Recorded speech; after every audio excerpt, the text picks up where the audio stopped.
Something fun for session 50? Yeah. That would work. That would be nice.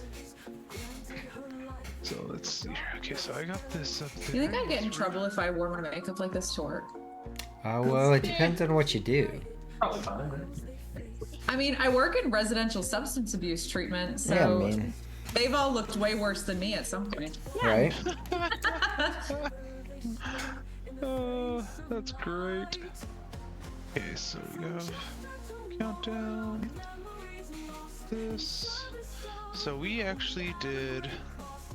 We're at the beginning of the second day because we had a long rest in there after. This guy where you center the camera on you.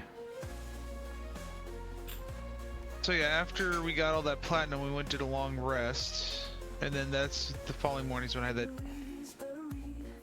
crazy breakdown. I think. No, Yeah. it was before. You guys Blacksmith? fought a mat. A mat escaped. You guys took a long rest. The next morning, you guys found the Baratha chest, found the Goblin Brother, Gum Gum, Yep. got the gold.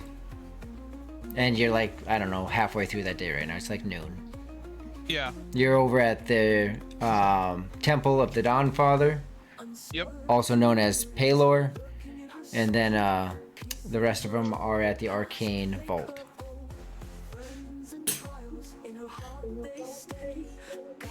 There we go. That's better. I was like, something's missing. And I just realized I forgot my Mountain Dew. Tragic. A dwarf Shame without on his me. mountain. I've got my dragon digging a hole. mug. Nice.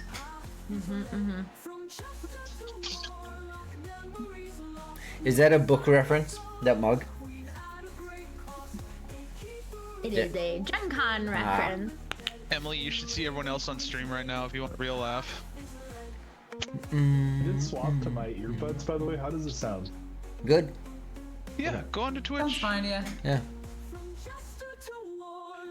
It's on the Blue Box Twitch. I love the repurposed blanket, honestly. Good. It's so.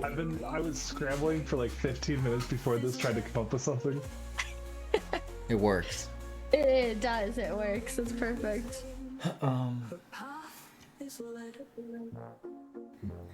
Oh, you know what? I just realized. Wow.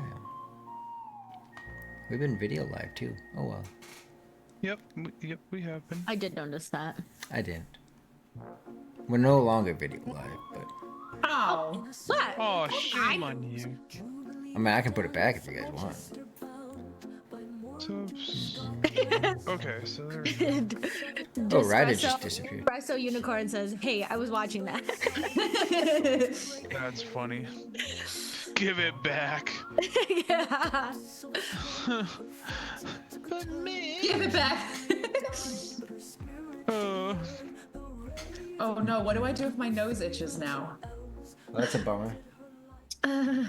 Did you do any like setting spray to Nope. lock it in? Nope. so Julie, my dad had an artificial leg, and he had this weirdest thing on the foot that he didn't have. His toes would occasionally itch. And Yes. he didn't have any. Yes. That's the real thing. Yes. I know. Phantom limb. The funny thing is, so he was announcing a football game one year, and his toe started itching. He actually took his artificial leg off and like started itching his. And everyone else in the announcing booth just died laughing. Was like, what's happening? Mm-hmm. Where did I? Wait a second. Is that majestical unicorn? Is that who I think it is? Is that Manda? Did you change your name? I was wondering that. Manda. Where you been? Yeah, I know. I feel like we haven't seen you. I know, it's been a minute. I miss you, Manda. Sorry, I gotta say that any more pathetically.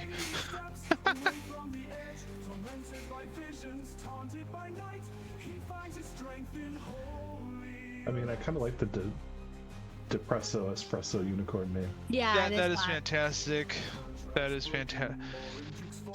So, Amanda, there's going to be a Vantalor Jr. coming in January.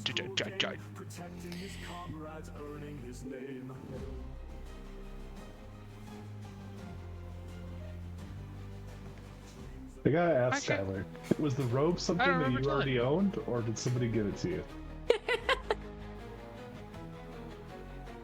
I already had it. For Be like hype. I like your style.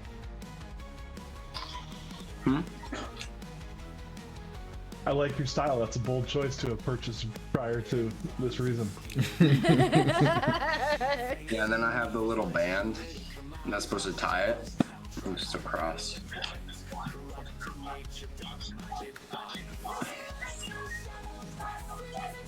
Oh shit! I'm sorry. I just realized your hair's short. Dude, Oh yeah. That was a shock for everybody last week. We were like, what are you gonna run your hands through? Nothing. He's got nothing. He's got nothing. Also, if y'all think Jubilee's crazy, I saw Terrifier 3 last Monday. What an experience. No, Okay, thank you. let's see. Where's my private chat? I have truly never seen someone put so much gore on film just for the sake of putting gore on film. I can't do that.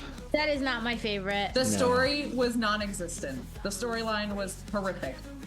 I like scary movies, but I like suspense and thriller, like vibes versus just gore for the sake of gore. Listen, you all just know I love clowns, so I was like, oh man, more Art the Clown. This will be great. Oh. Is that just how you get along with me? Whoa.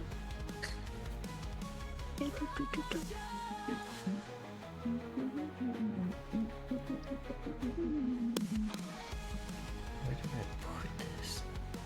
Shoot. Banda, your little Oogie Boogie is so cute. Look at him. Oh. Why do you keep failing the upload? Image too big? Oh, 15 megs for the image. All right. Well, we're at that time. Let's go ahead and switch over to video live now. I want to see something. Bam. No, didn't work. All right. Well, let's go. Hey. Hey, let's go ahead and kick it. You're gonna get me stuck on that. Especially because now Skylar's like watching some old shows, so that one is getting stuck in my head when you go, hey. He hasn't made it to that show yet, though. Yeah, let's go ahead and hop right into it. We got Ryder back today, so let's go ahead and do some quick character introductions. It's been a while since we did that anyways. Plus, y'all leveled up, and Ryder also leveled up. So let's go ahead and do some quick character introductions, say your level, all that good stuff. Ryder, also include what you picked up in this level, like what new skill or whatever. So go ahead and kick it off, Cricket.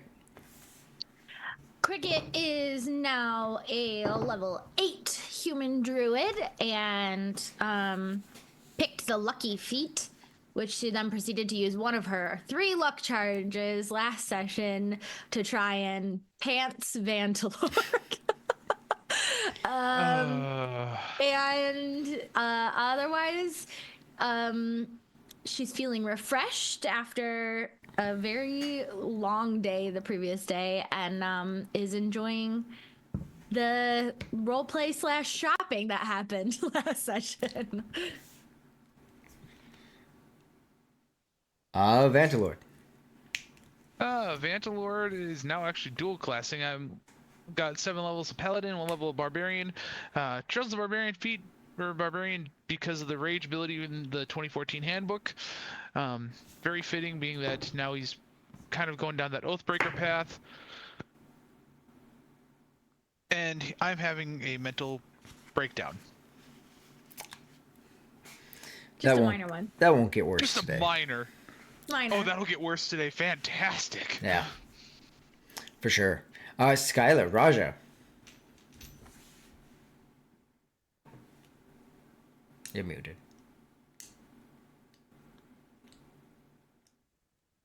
Okay. Raja is level 8 in total. He's level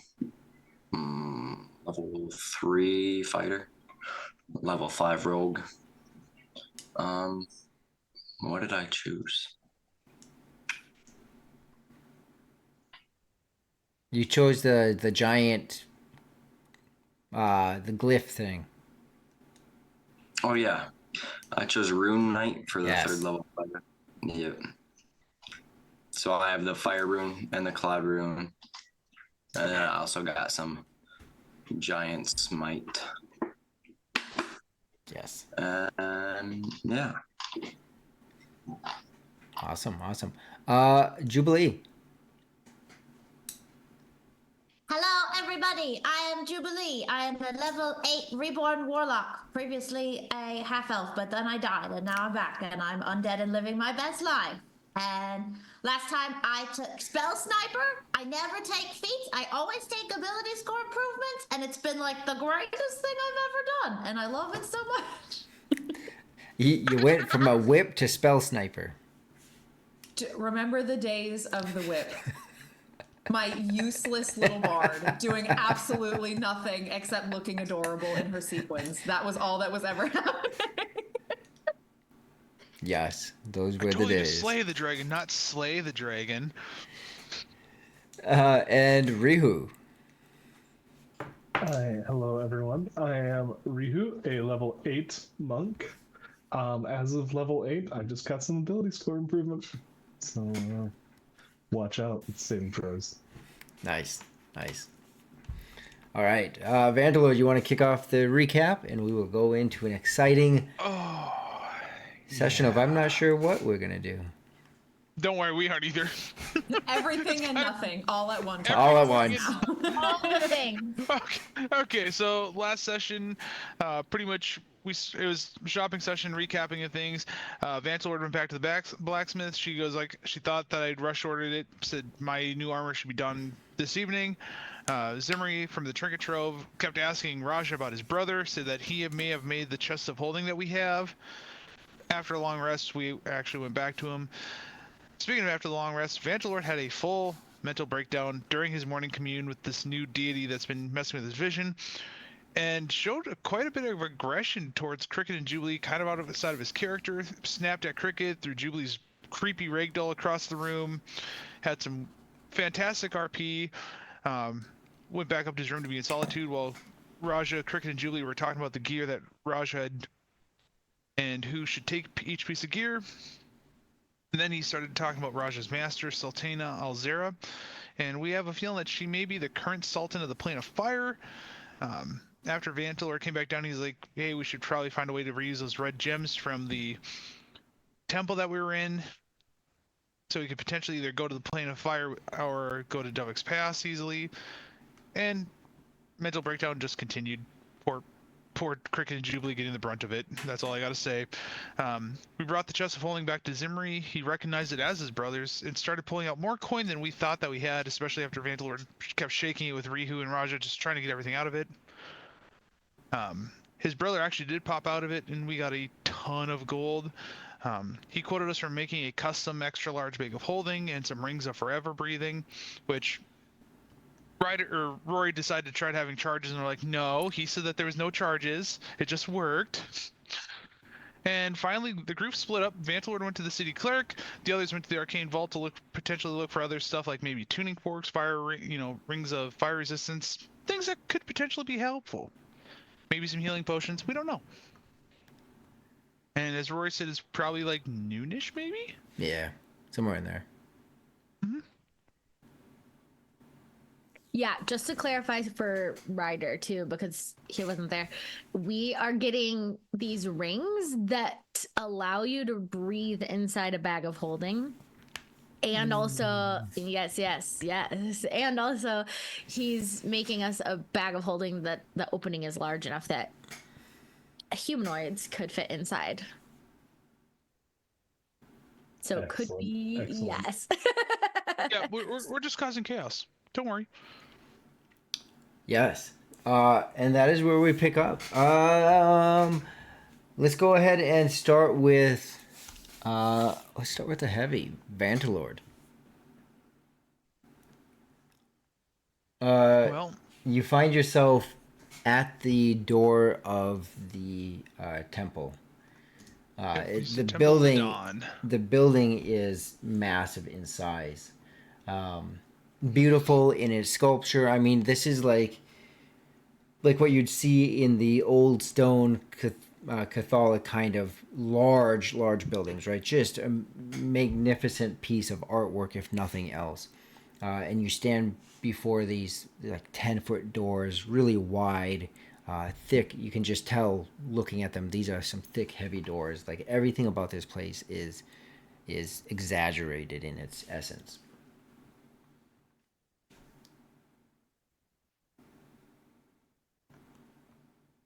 At this point, I'm opening up the doors and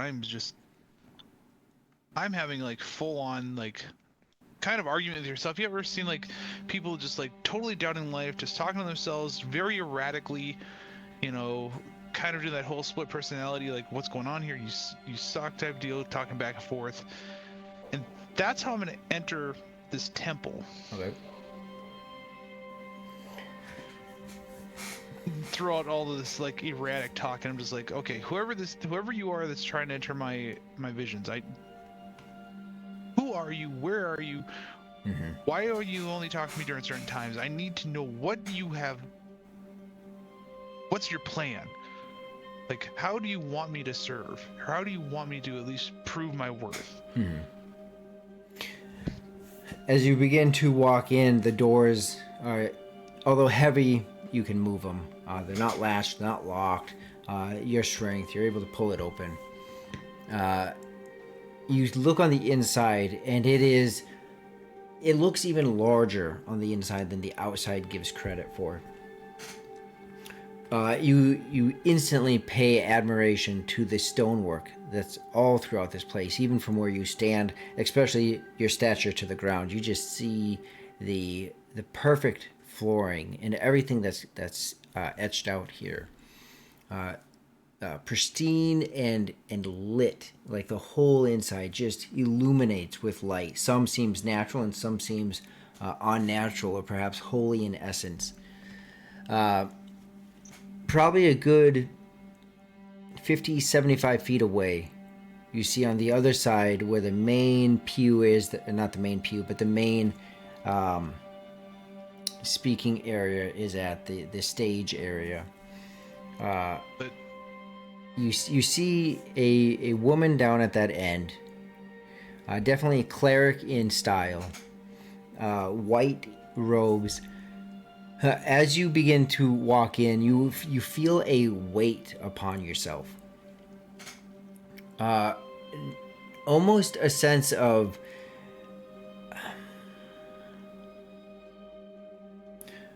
almost like a resistance of walking in.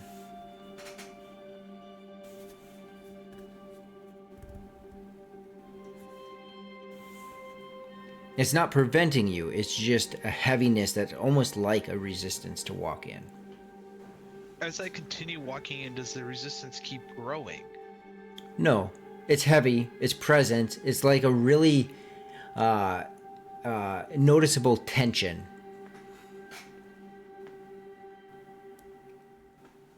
I'm gonna keep walking because, like I said, I am talking out loud to myself. It's like, okay, whoever you are, I need to know.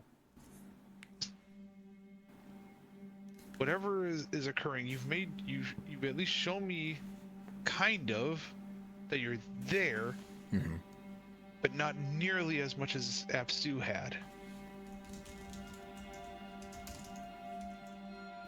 Show me that you have power, but I don't know what type. And you walk in, you can hear yourself kind of echo, and not a whole lot of care to that, but you continue to walk in. And the cleric up at the front, she takes notice of you and gives you space. Clearly has taken notice of you, though. You do see from time to time that she seems to give a little bit extra long glances at you. Not in like a admiration, but a bit of a heavy focus on you. As you begin to settle in and continue this train of thought, you begin to start to see and feel a sense of Vantalord back on that pillar, like the center of the city, and the just an essence of strength and power.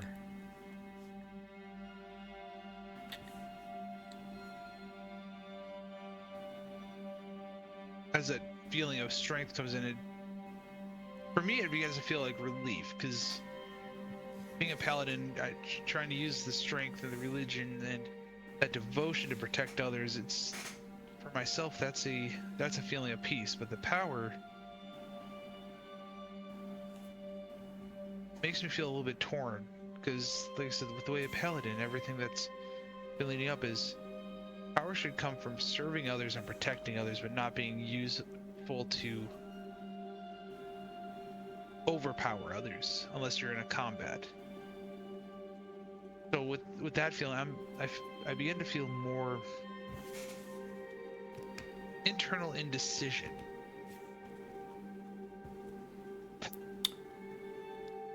You feel almost like a closing of a door, like a change to something new, like Yeah. That's what I was trying to put into words. almost this sense of relief when you suddenly feel a hand on your shoulder, as Mother Sarah lays her hand on your shoulder. What brings you here? You notice this human, as she speaks to you, clearly embroidered on her robes the emblems and insignias of the Dawnfather. You notice that there is a sense of confidence and presence that she carries, as almost light seems to radiate off of her.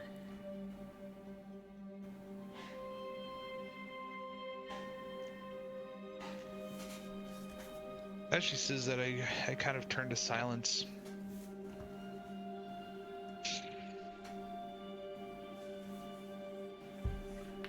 Truth be told, I feel like I'm losing who I am. For the longest time I was serving Apsu, just like my father, my grandfather, and the rest of my lineage has, and something about it I decided to change. Started seeing almost like a vision of someone chaining Apsu as I made poor mistakes, and now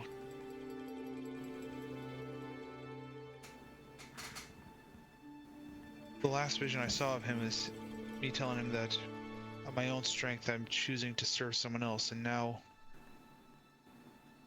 this person that I saw chaining, I only saw the silhouette and heard her voice. It's a feeling of being lost, because no matter how I've tried to commune with her the last probably 4 or 5 days, I haven't been able to even commune or try to figure out who she is.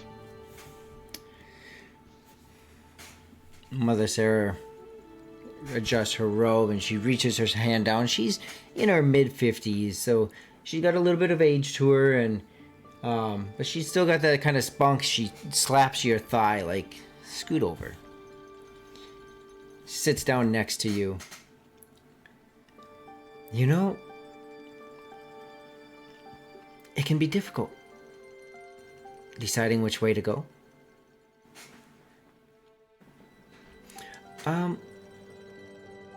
But you said that you used to follow the path of your father. Yeah, the rest of my family lineage. And so, are you making your own path or turning your back on your lineage? You mentioned Apsu, and although this is not a temple of Apsu, I do recognize where light is. Trying to make my own path. It felt like I needed to decide who I am in this world. I look at her and gotta remember, Vantalord's only like 19 or 20 years old, and for a dwarf, obviously, that's fairly young. For many years, I just followed what they told me to follow. And what myself and my colleagues have been through, it's felt like it's a time to need to forge my own path. Don't know whether I'm right or wrong. That is tricky. What I would say is where there is light, where there is hope, there is not confusion. Pelor, the Dawnfather, the bringer of all that is light. There is no shadows where he is. Doesn't make it easy to understand him. But if you're confused, well, you mentioned dreams and visions. Who's at the center of them? I've had some dreams and visions where I'm at the center on top of a pillar in the center of a city. I've had some where I'm taking apart veils. I've had some where I've seen Apsu being chained. I've had some where this new deity is at the center, but she's shadowing herself, where I can just barely make out a silhouette, but I can only hear her voice.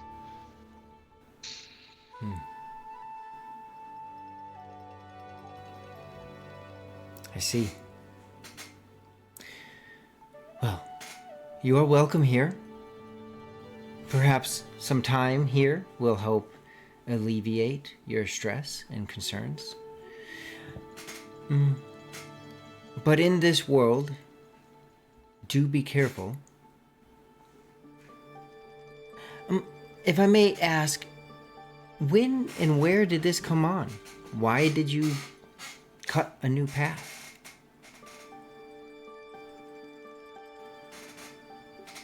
Why forsake the tradition of your family? The generations?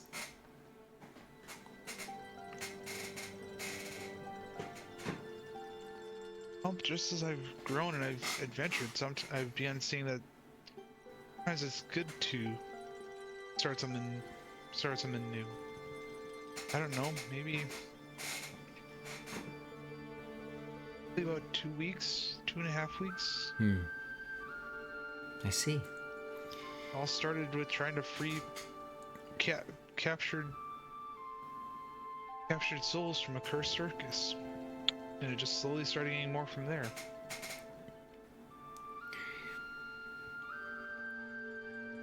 Do you still have the ring on your hand? Yeah, I do. Oh. I haven't taken it off yet. Oh. I see. That is noble indeed. Souls that have been chained or locked or caged.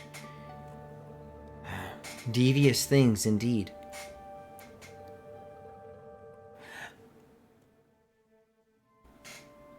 As she says that, I start playing with that ring on my finger, just trying to make sense of things.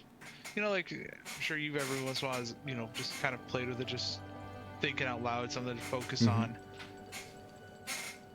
As she's been talking, I've been slowly just doing that more and more, starting with one hand and just kind of getting that spot where you're just playing with that other one. Well, if there is any way I can help you, I or the other clerics here, we're happy to give advice, counsel, or even look into, as you've mentioned, items that might be on you that potentially shouldn't be. In this world, we don't only mess with things we can't see. Unfortunately, we are able to mess with things we can see that we shouldn't touch. All kinds of dangers out there. Some real, some visible. Sometimes impacts to our future that we don't understand.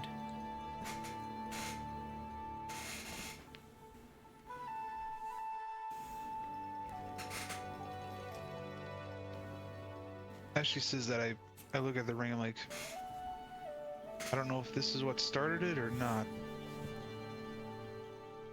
Have you ever seen anything like this? And I take the ring off and just kind of show her, and I don't know if this is what linked it, but I know, one point during my journey I had this weird tattoo come down my arm. You've been marked. Yeah. Well, spend some time here, and I will see what I can do, see what I can understand, and she'll take her hand out as if to grab the ring. And I hand it to her, and I'm just like, it's been a few weeks I've been in a temple. I just need to try to clear my head. I know it's not I know this is for Paylor, and I remember probably 3 weeks ago being back in Dovick's Pass with Father Samuel, just kind of talking about Paylor. Yes, that is a long ways from here. The light does shine everywhere. Yes, I will take a look at this, though. You see extreme discomfort as she's holding the ring. If you give me just a few, give me 10, 20 minutes, I will take a look. The other clerics are all around. Just speak up. They will be quick to your aid. Otherwise, bask in the light. The Dawn Father, his light shines everywhere. It's kind of what I was hoping for.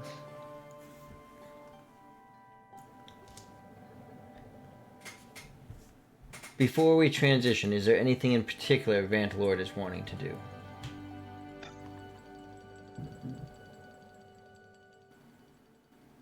I'm just trying to use this time to, clear my head, hoping that being in a place of,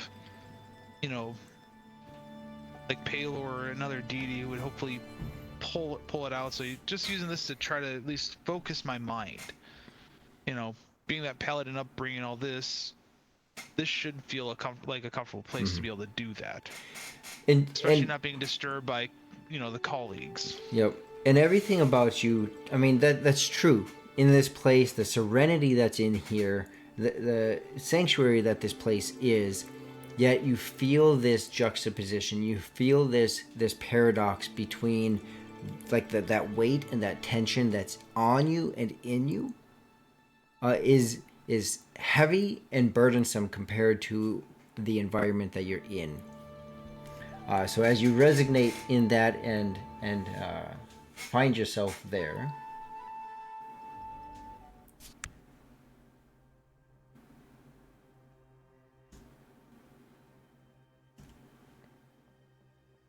we are going to switch over to the rest of you. You stand outside of the arcane vault, where you had just opened the doors and you begin to walk in. This place, although you haven't seen the Temple of the Dawn Father, it is equally, yet in a different way, just as magnificent. Where one is the light and symbolism of Paylor, this is like the epitome of magic. It's pristine, it's clean, it's sharp, it's big, it's magical, mystical, and marvelous, all in its own right. Basically, it's way too nice for me to be here. Yeah, yes. Make sure you don't touch anything, because if you break it, you buy it. Well, we have like unlimited money right now, so Well, that's I mean, okay. it is still limited. Jubilee's gonna start breaking things on purpose. Oh no! Oh no! I have to break this down. Oh no! It feels unlimited to us. We've never seen this kind of cash before. You just won the lottery and have no idea what to do with that. Yes, exactly. Oh, quick story that you guys will get a kick out of for sure. I was on a Zoom call with one of my professors for one of the classes that I'm in right now, but I was using the same Zoom account that I'm on now, so I signed on, and he went, "Hey, who's Jubilee?" I said, "Oh, that's my Dungeons and Dragons character," and he was like, that's so great. I love this. This is amazing." That's hilarious.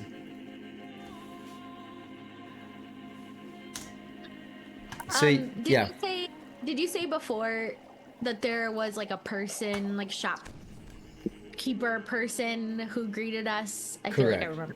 Yep. Right at the bottom of the stairs, you see in this whole place, it's quite expansive. There is both a second floor and a subfloor. A center point down, probably, it looks a bit like ironically, a bit like a Barnes & Noble center purchase area. You can do some research, you can look at some books, and you can also make purchases there. But you see various different areas at the far side, some kind of spiral thing kept up in the air, representing some otherworldly type imagery. You see books, and you see various strange items. You see potions and even other things that aren't quite as recognizable, are a little bit more unfamiliar to you. Pillars that just encircle the whole area. And down at the base, towards the center, you do in fact see someone you could probably deduct to be I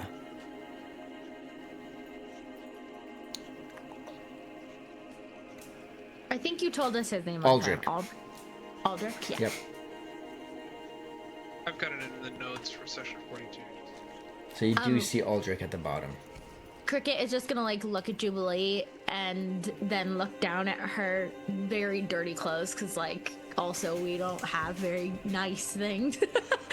And it's like, I think this place is too fancy for us. Without a care in the I do world, have Rihu's prestidigitation if you want me to clean you up a little bit. Yes, please. Just do a quick little like. Just turn, right there. Okay. I'm getting like Eliza Doolittle. I wash my hands and face before I come. I did. I don't know if Rihu's just gonna walk straight in without a care in the world and go right towards the books and potions section. All right. Immediately spotting those, you take off to the right.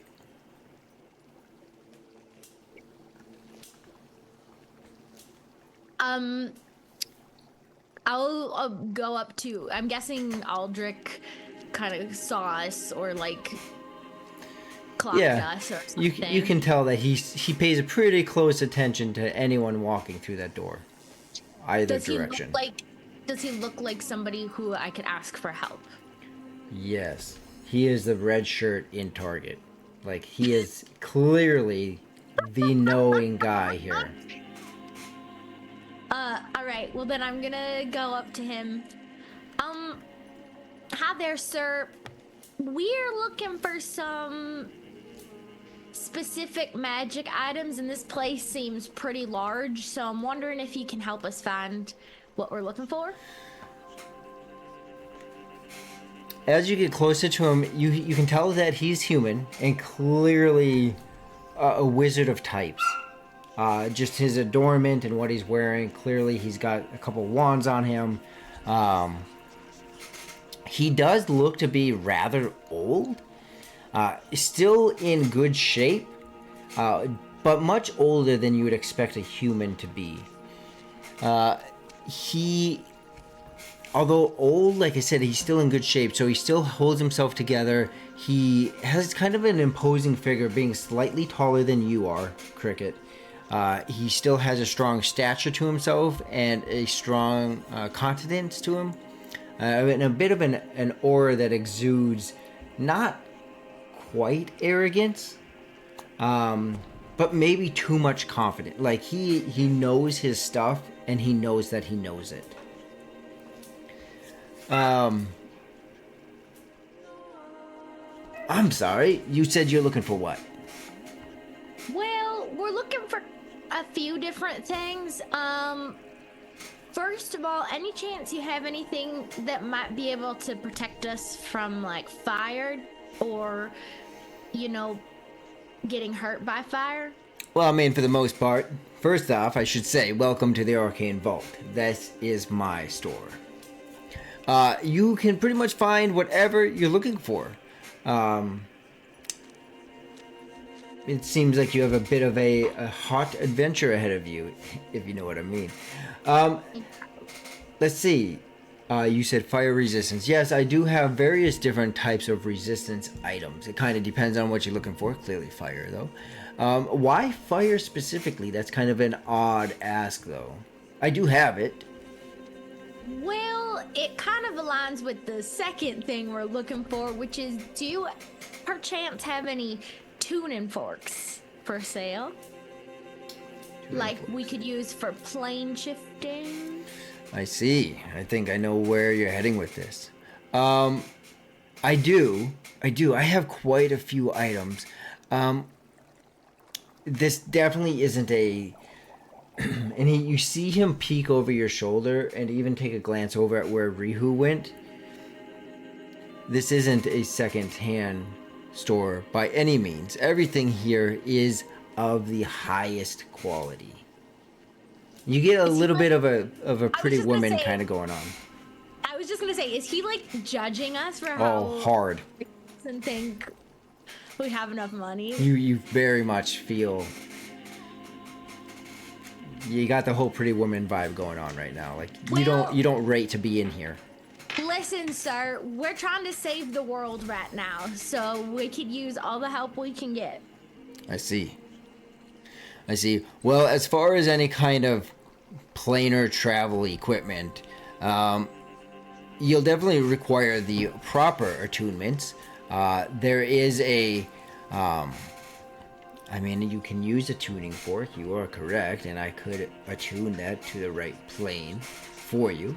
I do have 3 of them here.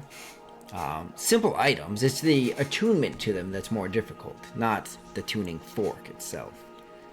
But why do you go with that instead of like a amulet of planar focus, something that's more honed in? Well, I'll be honest, I didn't know that existed, but that might work too. All kinds of things exist. You can use the tuning fork trick. It gets you where you need to go.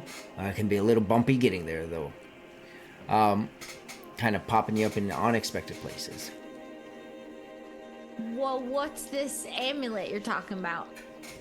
Well, let me go find that for you, but you can definitely look around in the meantime. You said you were looking for some fire resistance things. Over to your... And he points up to your right, opposite side from where Rihu went. Over there are some cloaks and different items like that. There's rings, some that require attunement, some that don't, and all kinds of different items that I have here for you. And he points behind him at that kind of weird floating object in the far back. That is actually where I'll be looking for the planar travel type of things. It can be tricky. I don't know if you've ever gone through the astral plane, but let me just... And you can just... You just hear, like, that person that's really into their subject, even though no one's understanding what they're saying. Like, and he just dives in for a hot second, and then, you know what? I'll just go find it. Look around. Great. Thanks. And to give you guys an idea of what you see in here, like you see, there are different sections of things. You can tell that he is decently organized in what he has. This is in a stark contrast compared to Zimmer's place and Gum Gum's place. Like, it is clear that nothing here is secondhand, and is very pristine. But you see cloaks, and as he mentioned, there's a cloak of fire resistance. There's like canisters, and each item does have a little name tag. Like, this is very, very well put together. So some of the items you see the amulet, or no, he's going to get that there one. But there's a typical traditional bag of holding. There's boots of levitation, cloak of fire resistance. You see one that really stands out. This one, and you see this with some of them, but this one seems to be, so to say, behind in a lock in case, like the saying's slipping me, but like it's protected. Under lock and key. Thank you. Under lock and key. And the label on it is Cube of Force. You see another one called the Decanter of Endless Water, Elemental Gem. You keep looking, and just more and more items. Helm of Teleportation. You see Inferno Robes. Rihu up top. You see Potion of Fire Resistance. Potion of Fire Breath. You see Potion of Heat Endurance. Ring of Ember Glow. Down at the bottom, you guys see other things. The Scroll of Summoning. And then it has in small print underneath of that, Fire Elemental Tour Guide. You see, and there looks like there's some different ones. They look slightly different, like 3 different sizes of that scroll. There's a one called, this one is also under lock and key, which is the Staff of Magma. You see another one, the Traveler's Heat Cloak, and it's just everywhere. There's items everywhere. Did you say at one point, Rory, that there was a player-facing list of those that we could see? I think so, but I don't. I'm not sure. It's okay if not. Just curious. But for the most part, if you can think of it, it's probably here. You do see, as you take some time and walk around, you do see various items, some elemental, some not. So you see like a ring of water walking and a potion of water breathing. You do see some stuff to do with the different planes of earth and air. You do see some more traditional magical items as well. If there was a hoarder, this is the guy. Like, he's got the stuff. As you continue to walk around, if everyone would roll a perception check.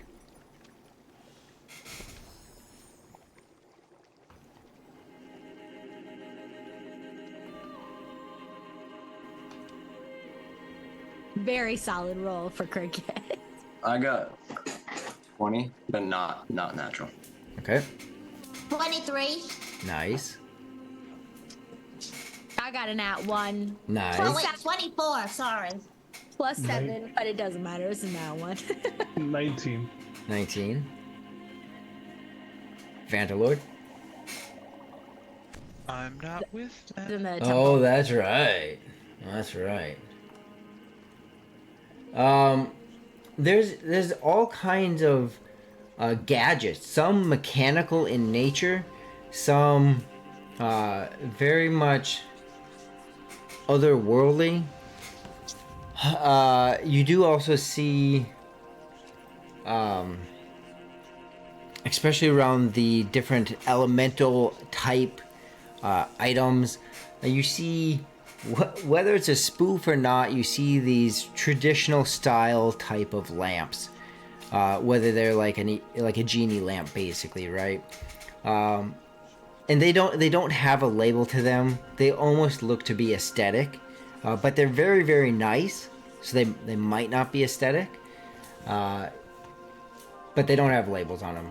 All the other items, they do have labels on them. You see some other individuals, some other patrons that are in here, some dwarves and humans, some elves. This place is very much even in contrast to the outside, you almost forget about what's happened in Northern Lights. This place seems to be absolutely untouched. So, I know I haven't provided you with a player-facing list, but feel free to basically ask if it exists in this place.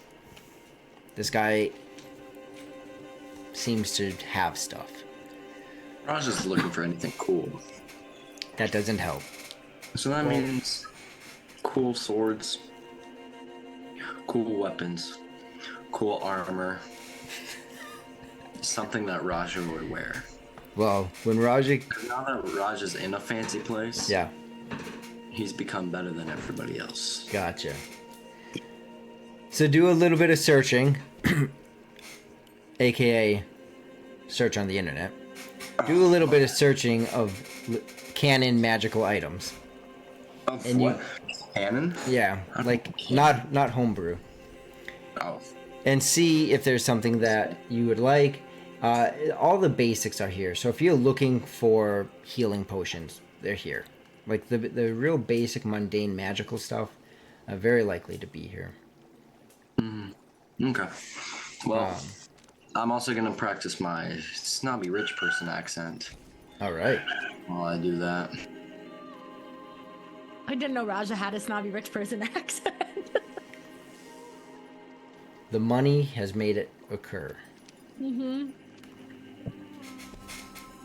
What about the other three of you? As Raja begins to just look around and take in all the different items, like I said, some of them under lock and key, some of them not. What are the other three of you looking for? Is there anyone? Oh, sorry. Go ahead. Go ahead, Ringo. Okay. I was just gonna, since I'm already by the potions and Yeah. the books over there. What is there? Any like an attendant nearby, or is it just like open? There's you and another patron in the area. Okay, but like nobody that would know except for like the labeling that's on here. Yeah. I mean, it's not hard. If you're looking for some assistance, it's not hard to get assistance. Okay, I would like to grab someone for assistance really quickly. Yeah, yeah. You raise your hand, and before you know it,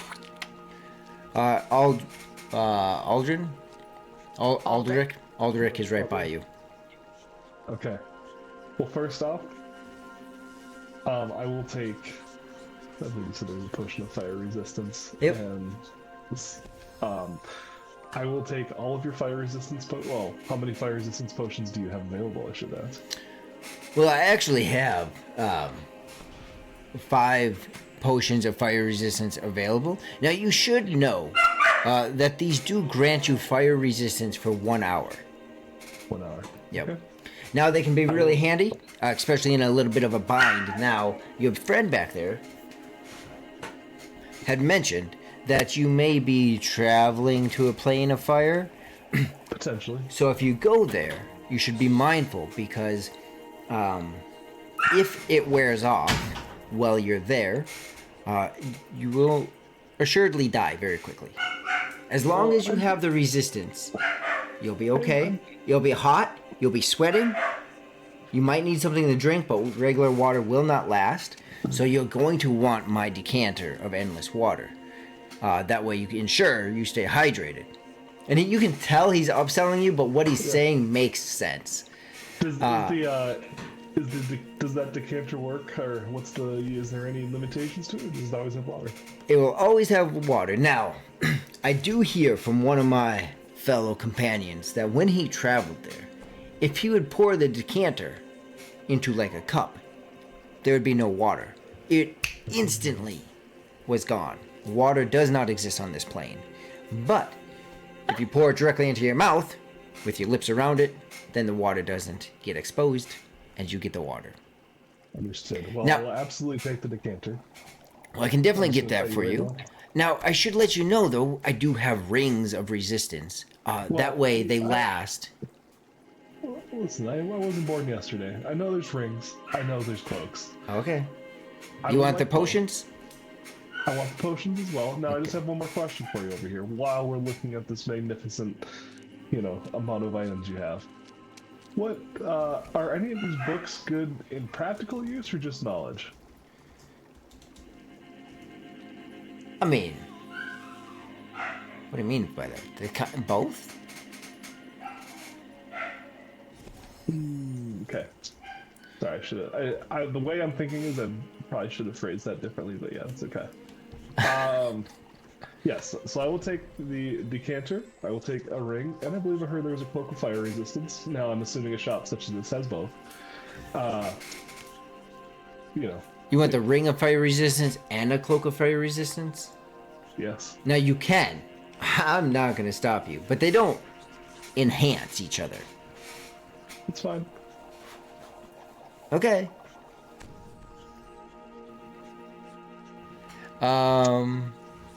Just taking a note here. As you see him write down on his pad, okay, so your name was Rihu, you want a ring of fire resistance. Ring equals 6,000 gold. You said the potion of fire resistance, you wanted 5 of those. Potion fire, that's 300 each, so that's 1,500 gold. Mighty big spender we have here. You also wanted a cloak of fire. Let me see here. Oh, you said you also wanted the decanter, is that correct? That'd be correct. Okay, let's see here. The decanter, make sure I get that for you. I only have 2 of those left, so that's actually a pretty good deal. Decanter, that's going to be 9,000 gold. And your cloak is 5,000 gold. Anything else? Would you like to look around? There's lots of other items here. I'll be taking a look around too, but what is my total up to? 11, 20. 21,500. Now let's just have a discussion here. We're obviously purchasing quite a lot from you. And I'm sure you have a lot of traffic, but clearly you don't have people buying the quantities that we're probably buying today. So how about we make that an even 20,000?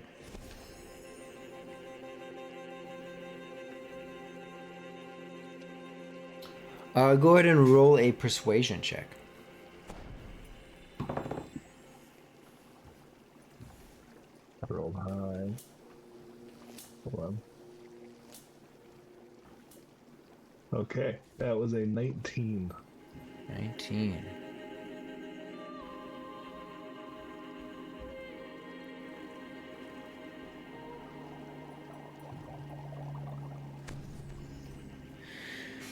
All right. By the way, a note for the rest of my companions here. Rihu has never had a lot of money before. So this is this isn't, he doesn't know how to handle this, and it's not comprehending. Just to be clear, because Oh, wait a minute, you said 20,000. Hold on. I was just gonna say, do you even have 20,000? I don't know why in my head I was thinking about something else. I don't have that much gold. He'll say, you know what, I suppose 20,000. I could probably round it down to that. You have the gold on you right now? We got a lot. We did not get that much. How much was the cloak you said? The cloak is, as he's realizing you don't actually have the coin that you... Well, some of these items may be for my companions as well, so we just want to make sure that we understand where all our costs are going. Cloak is 5,000. Okay. The ring is 6,000. Decanter's 9,000. And each fire-resistant potion that lasts an hour is 300. Okay. Let's just drop the cloak in the decanter. Are you sure you want to drop that decanter? You drop that decanter, you might drop also. No, understood. But I may still purchase it. Wait, how much is everything? The cloak was 5, the ring was 6, decanter is 9. Each potion of fire resistance is 300. So I'll buy the potion. Yeah, you want the ring, I'll buy all the potion. The ring I'll and the start potion? there. I'll start there, and then let's hold the rest Okay. while I discuss with my companions. So with 1 ring of fire resistance and the 5 potions, that's 7,500. 7,500. Okay. And that's without a discount, correct?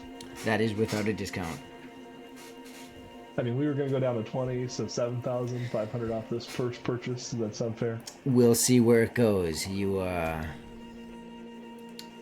And you some of the air about him starts to come out as you try to negotiate and then pulled back on that negotiation. We'll see. Don't get too far ahead of yourself. You do see other books in there too. Some older looking tomes, things that are definitely under lock and key as well. There's like a tome of knowledge, a tome of wisdom. It looks like they are very heavily protected. Well, I'm going to pay him the 7,500 gold right now Yeah. to secure those items. And Awesome. then and then I will also then while I You're not even. You're paying full price for them. well I'm paying full price, but looking at him going, this is a start for our group as a show of good faith that we have the money to be purchasing here. And if we do come back, I am going to want the original deal that we discussed for the remainder. Oh, we will see. For this? Are we using party money for this, or did you spend your No, own? that's personal. Rihu said, Apparently. I still have plenty of gold left, but yes.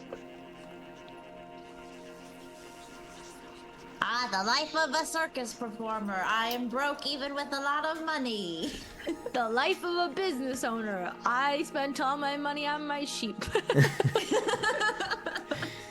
Rihu obviously has not been good with money in his life. He's literally just a vagabond that travels around and beats people up for money. So And Jubilee and Jubilee, do you even remember that you were part of the circus at this point, or not? You haven't. No, got but those I memories don't back? remember that. I have no Okay. recollection of ever being in a circus. I'm just confusingly looking like a clown 24 hours a day, 7 Yep. days a week.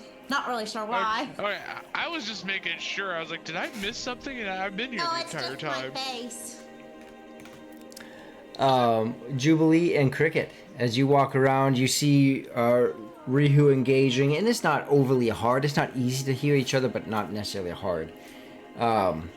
You see Raja looking around for some different items. What are the two of you looking for? I'm looking for a maybe potentially haunted or animated marionette. I carry a lot of things here. I don't have that. Well, that's fine. Okay, so that was the weird thing I was looking for. And then the regular things I'm looking for. Do you have, like, what are, like, the best healing potions you have? Oh, I have them all. How much is your top one? Like, your top shelf healing potion?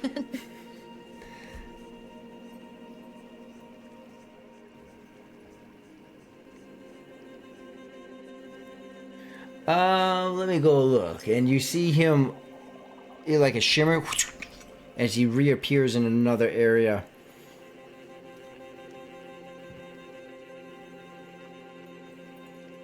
And then he comes back to you and he says, well, actually, here's a superior and a supreme.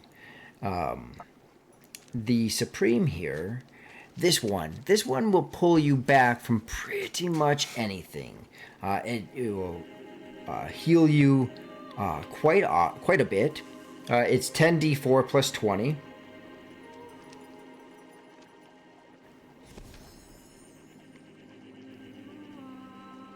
And the cost for that is going to run you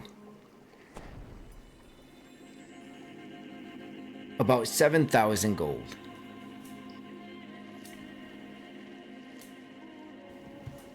And what's the one under that? Oh, well, that would be the superior. Okay. That would be 5,000 gold. But, and he looks at you. I could knock that down to 4,500 for you. What if I bought more than one? We might be able to work something out. I believe you're with that one up there that tried to finagle me for money that he didn't have. But if you all collectively buy a good amount here, I'm sure we can work something out.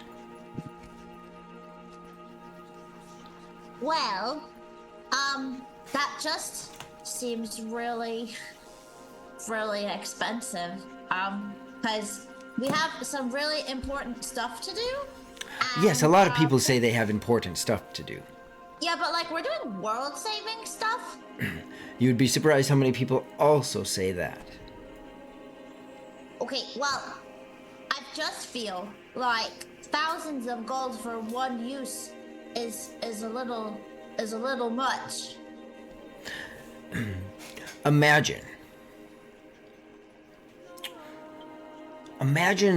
that, and he looks at you, goes, imagine that you're in a circus, and you're falling from the sky, and he's making complete assumptions based on how you look. And you fall, and you land on, oh, I don't know why it would be there, but a spike. And that spike punctures your heart. Oh. It would heal you.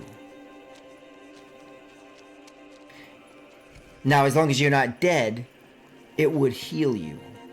Well, I know, but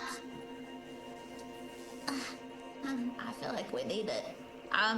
What about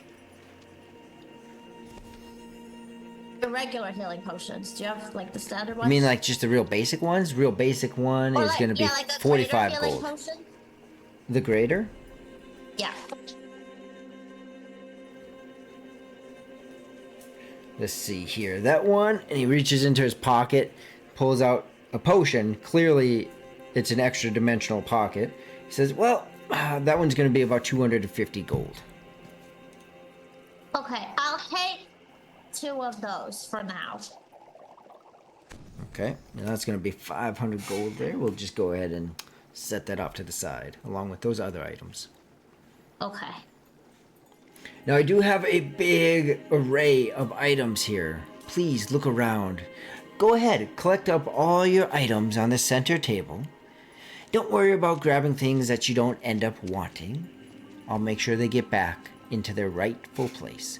Now, if some items are under lock and key, don't worry. Let me know. We'll get to them. And then he kind of like and goes over to Cricket. Yes, and what would you like? Well, Your companions seem to be very interested in an array of items, especially that one over there, and he points to Jubilee. well, I'm really just sort of focused on the fire-resistant things, but did I see you talking to my friend about those already?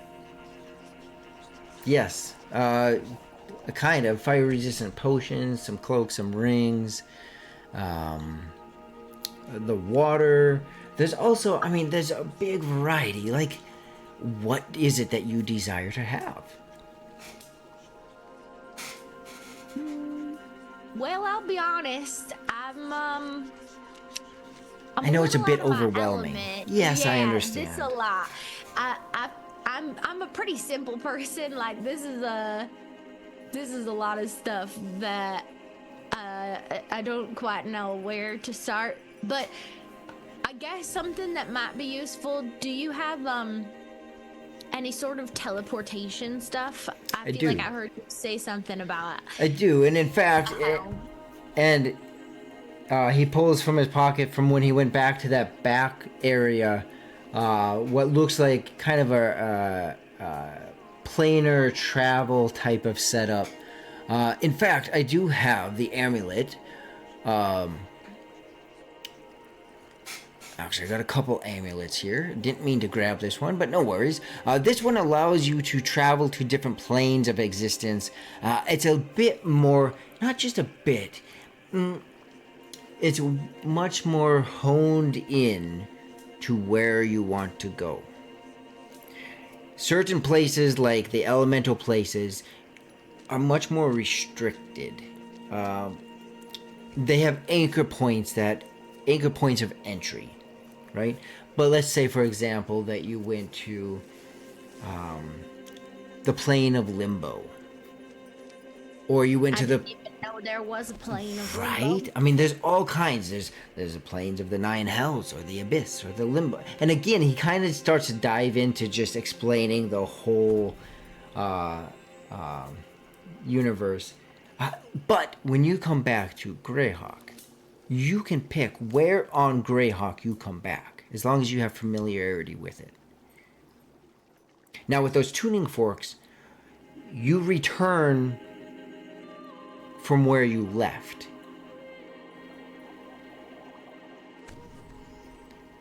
They set the vibration based on where you left that plane.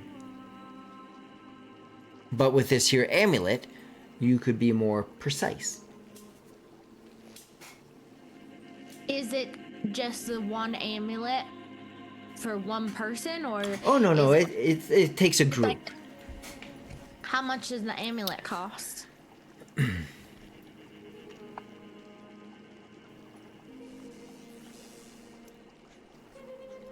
$120,000.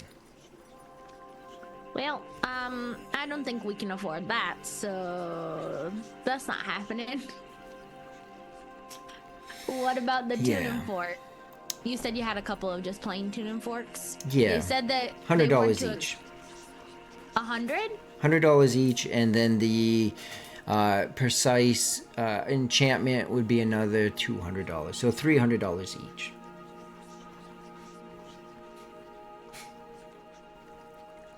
Okay. Well, I think we'd be interested in 2 of those tuning forks. Okay.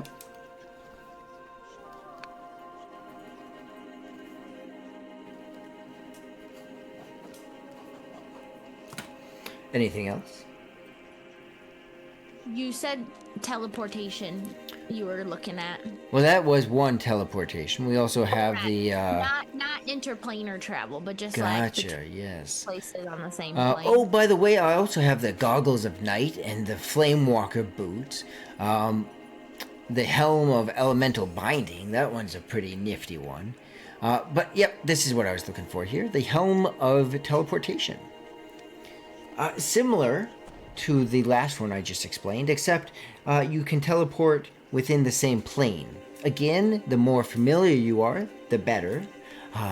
The less familiar you are, the more likely mishaps happen. Is that just one person, or is that a group as well? No, that is also a group. Stand in a circle, hold hands, you all disappear. How much is that? And he gives a deep sigh. Like, he knows this kind of customer. The customer that's looking for the price tag that doesn't exist. That one is 75,000. I have a legitimate question. How do you sell any items of this value here in this town? It's a pretty small fort in the middle of nowhere. Do you have a lot of wealthy people coming through? It is a stronghold. And it is a stronghold that the theocracy depends heavily on. So, yes, many people there's, come like, through. Really wealthy people coming through? Wealthy people or the theocracy themselves. The Temple of the Dawn Father is here. So, many things. Many things that even I don't give up so easy. Because the power is too strong for those who can't wield it appropriately. Have you been here for a long time? Like, has the shop been here for a long time? Oh, the shop has been. I'm in and out, but the shop has been.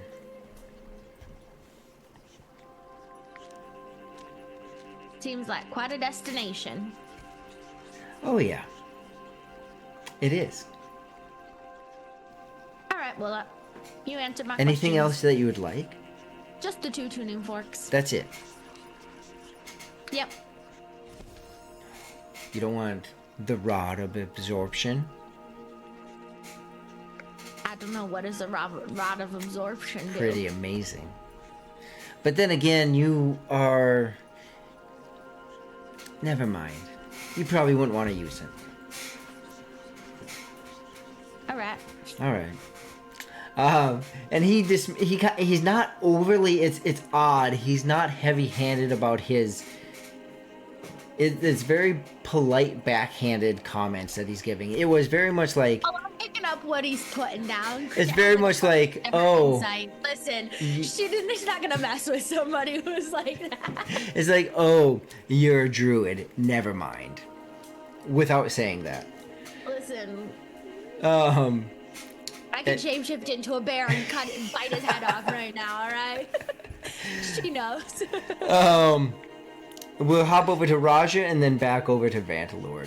So everyone else, you can keep on thinking. And again, if you can find it, it has a good chance of existing here. So I don't want you to feel limited by what you don't know. Feel free, look around, look through your books, whatever. Like, this is a very different place. Things are heavily priced at times, We can tell. but other things are not. And who knows if a deal can be created. So Raja, what are you looking for?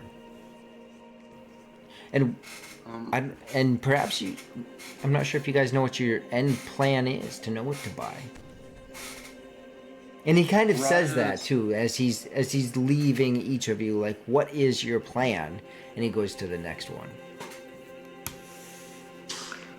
Roger's looking for any sword with elemental properties, so like ice or fire, or certain armor such as the Aphrodite chain. However, things like that are probably out of the budget.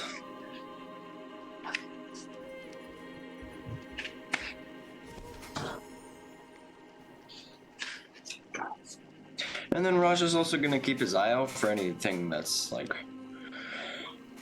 small enough to fit in my pocket. Okay.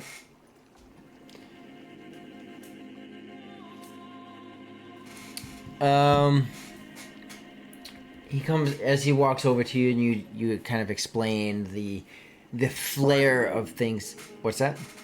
Or any daggers too. So like in the book, there's the dagger of venom, but really any magical daggers or swords. He goes, well, I've been talking with your companions. They seem a little bit lost and confused about what they're looking for, other than perhaps some protection if you go to the elemental plane. You may, if you do end up going there, want a summoning scroll of an elemental. Those can be helpful as they know the terrain. Also, though, you might not want and I don't have like a flame tongue sword. Those, I've only had one of those in my shop ever. But where you're going, my friend, probably wouldn't be very helpful. Flame type attacks on those creatures are not as helpful. It just looks cool. They do. Oh my goodness, they do, and they sell for wonderful prices. I do have over here though, and he walks you up the stairs and over to the side, and you see there this majestic-looking blue sword. Everything about it is blue. The blade has a soft glow to it, and he says, "This here is a Frostbrand." Now, it is also the only one I've ever found. They are very hard to find. It is 35,000. What about if I were to give you... Oh, give me just a second. There. 10,000 gold in a phylactery key. Those are very hard to come by too, from what I hear. They are, And they may be immoral, but you could sell that for a very, very high price. How loud is Raja talking right now? it's like when you hear your name, Yeah. right? Everything was a blur, and then you heard your name. To be It's fair, it's Cricket like was that. just sitting on the floor, I think, waiting for everybody to finish shopping anyways.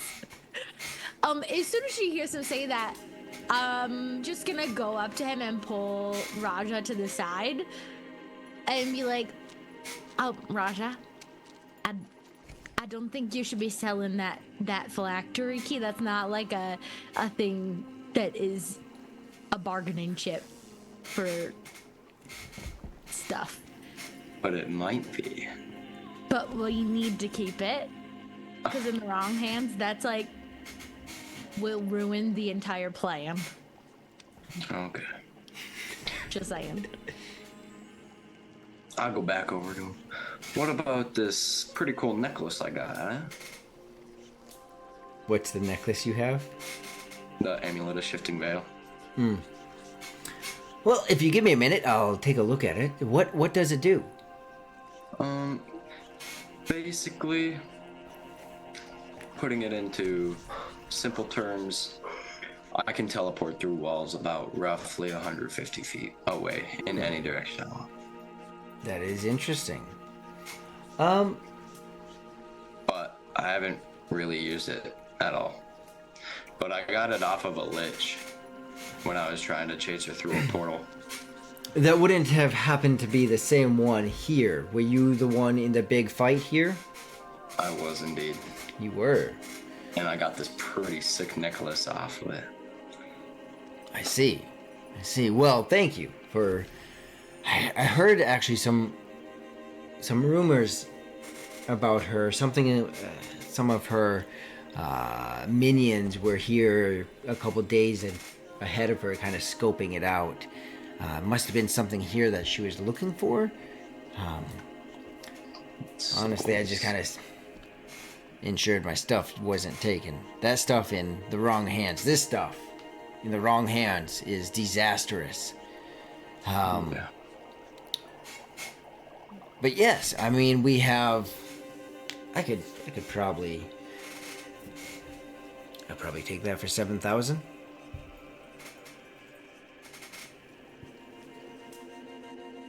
Take the amulet for 7,000? Yeah, I'd pay you 7,000 for that amulet. So what could I get with 17,000 gold? 17,000 gold. Well, there are quite a few things. Not sure that you'd want it, but there are the Goggles of Night that grant you an extra 60 feet of dark vision. Maybe not overly useful if you do go to the Plane of Fire, but perhaps you're going somewhere where that is needed. I mean, there's the Infernal Robes. That makes you resistant to heat. But feel free. I mean, so count that as sold. I'll go ahead and take that and add a $10,000 gold credit to you. So take a look around. And I will go ahead and hop over to Vantalord. As you guys take a look, be curious with what you look for. Again, you find potions, robes, rings, Expensive. and haggle if you need a haggle. Raja, you said you were also looking out for some small items. You do find, I mean, there are definitely plenty of small items, especially like daggers that look like they might have some minor enchantments on them. Is there any daggers of venom by chance? Let's see.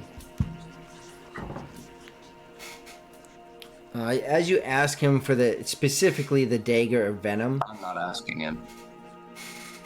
are you looking around for I'm gonna that? see. Okay. So as you look around for other objects, you don't specifically see a dagger venom, no. You look at all the labels very thoroughly, there's no dagger venom. Okay. I'm just looking for small magical items that I can just take. Okay. So you can keep on looking. Everyone else, feel free. Check it out. And you do see, again, areas of robes, cloaks, rings, swords. When it comes to weapons, it's smaller weapons. He doesn't have anything big. It's stuff like short swords, long swords, daggers. Short swords, daggers, and stuff like rapiers. Things that a wizard is more likely to use. A wizard's not going to be using a great axe, right? So those are the kind of weapons that you'll find. He has rapiers? Tomes, potions, some bags of holdings, extra dimensional stuff, small buckler shields, not full shields. At one point, you think you see a rug shift slightly. He has clearly some elemental base things. You definitely see some things that are more binding, whether they be elemental binding or binding like hold person or hold monster. So in that kind of binding essence is where you're seeing those lamps and just some different objects. So, Vantalord, as we come back to you, Mother Sarah has looked at the ring that you gave her, and she comes back to you, and she has a very serious face on her.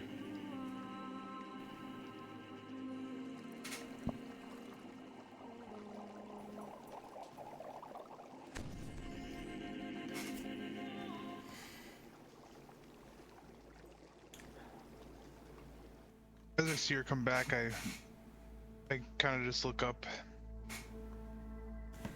Do I dare ask what?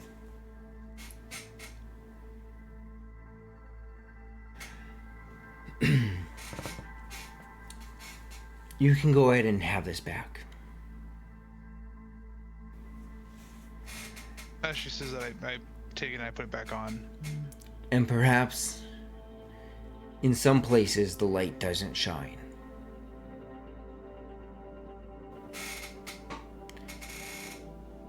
And What do you mean by that?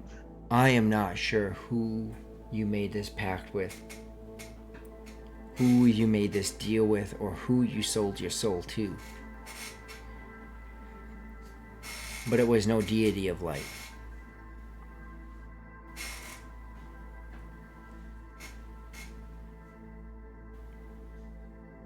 And as I try to understand what you are holding on your finger, I came under great distress.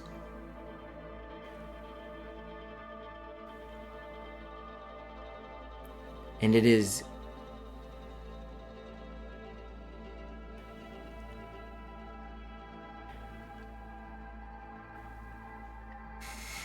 and she doesn't know how to compose herself. I don't know what you turned from.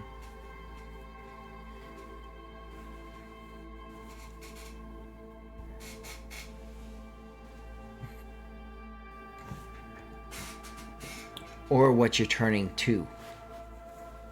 But it is dark. And it is heavy and powerful.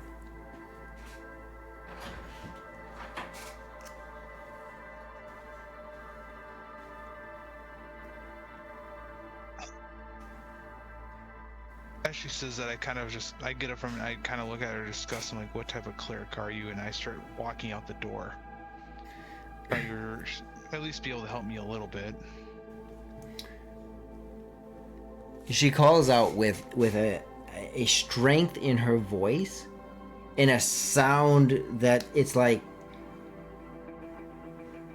You can grab. Are all those canon? Yeah, I think so. 1 second. You also. Oh, well, never mind your computer. Yes, all those ones with the red labels.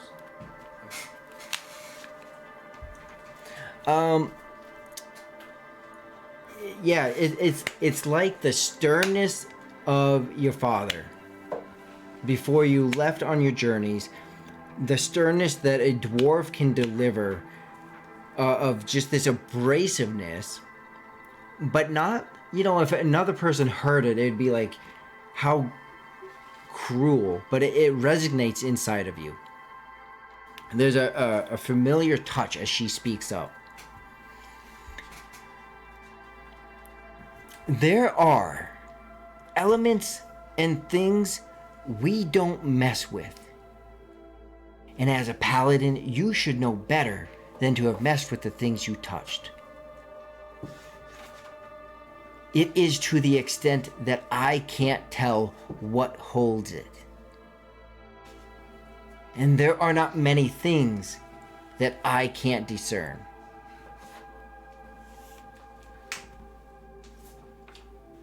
But you have brought something upon your household that I can't explain.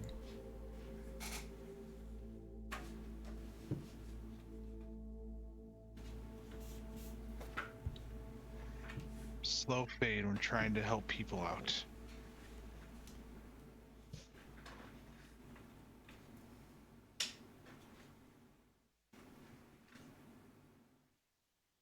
I look at her and I go, well, thanks for what you could do. And with a softness and gentleness, in an essence of saying, have peace on your journeys, she just says, there is always light. Until it is gone, there is always light. Until the Dawn Father can no longer rise and the sun no longer shows its light, there is always light, even though there is darkness at night. And she just lets you go.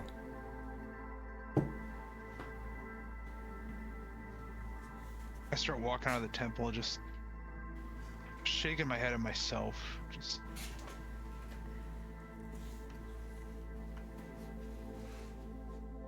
so what is this?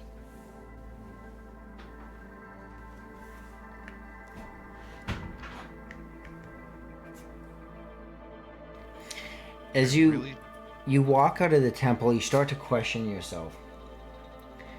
And there is the relief of that burden. The weight is off you, the tension is gone. But there's a deepness, a deep resignation, whatever, within you that's like, it's a comforting, maniacal feeling.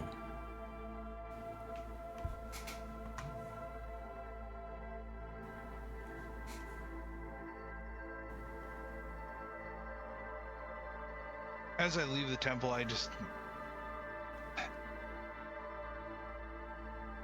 gonna look for...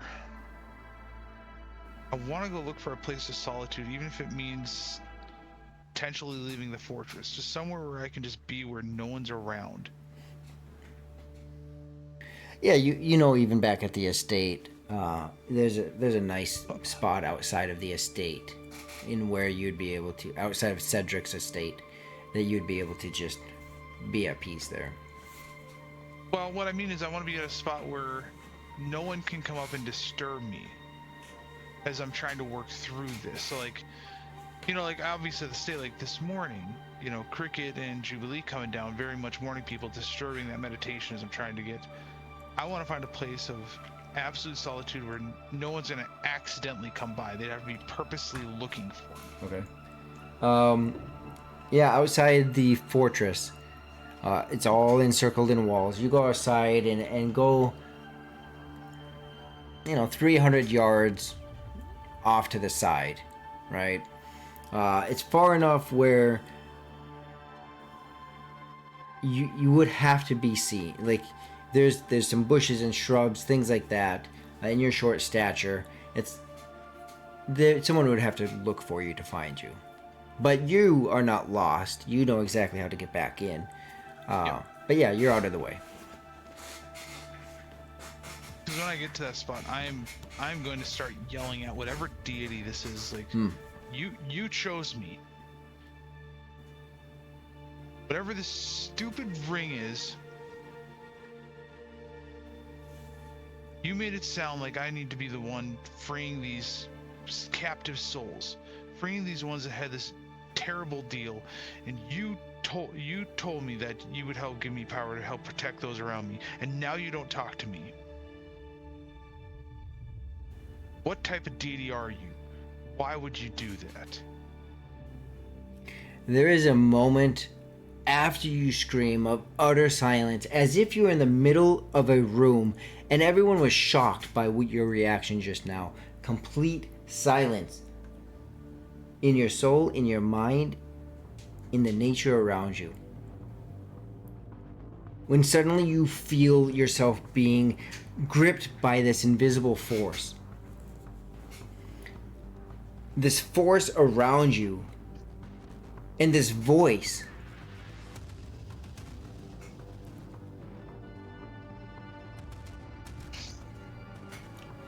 I have given you what you could never obtain.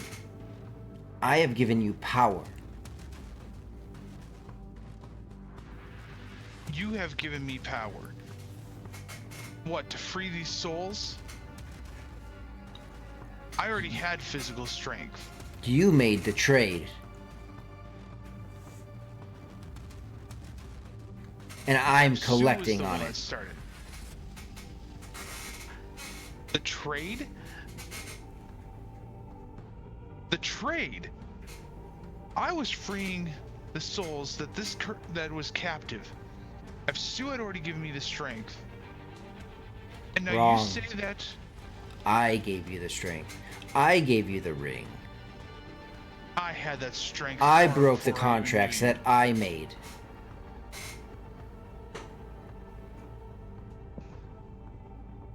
Really then? So you decide just that I break these contracts and you decide to be silent? What type of deity are you? Who are you? Who are you to ask who I am? If you want me serving you, I want to be able to call you by name. And you hear Just this. like I could call Apsu by name, I deserve to be able to call you by name. You hear this reverberation in her voice.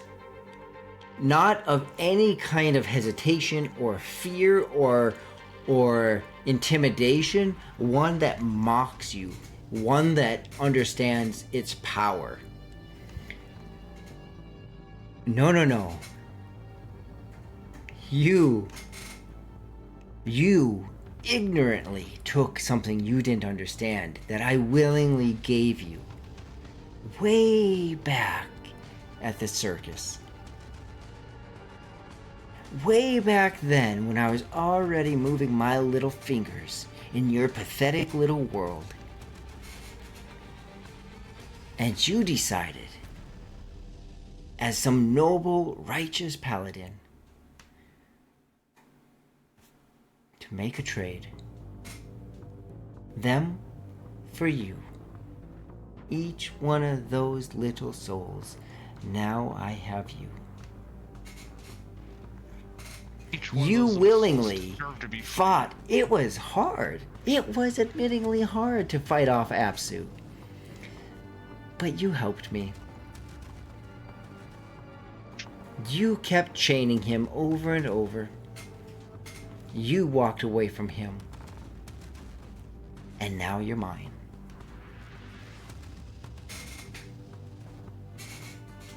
That still doesn't tell me. Tell you. I said one thing. If you want me serving you, I want to know your name. It's funny Just like because you don't have the just choice. like anyone.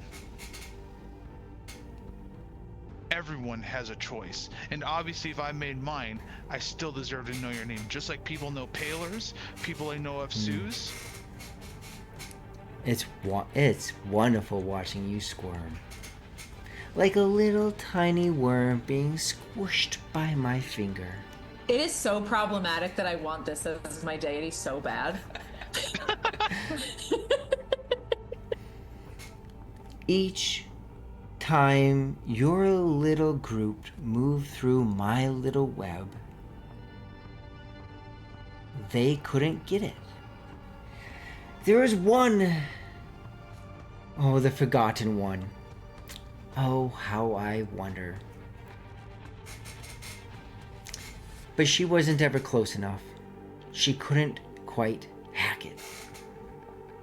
No matter what she tried, she just couldn't reach me. It was entertaining watching that forgotten one. Touching things she shouldn't touch, but you put on the ring.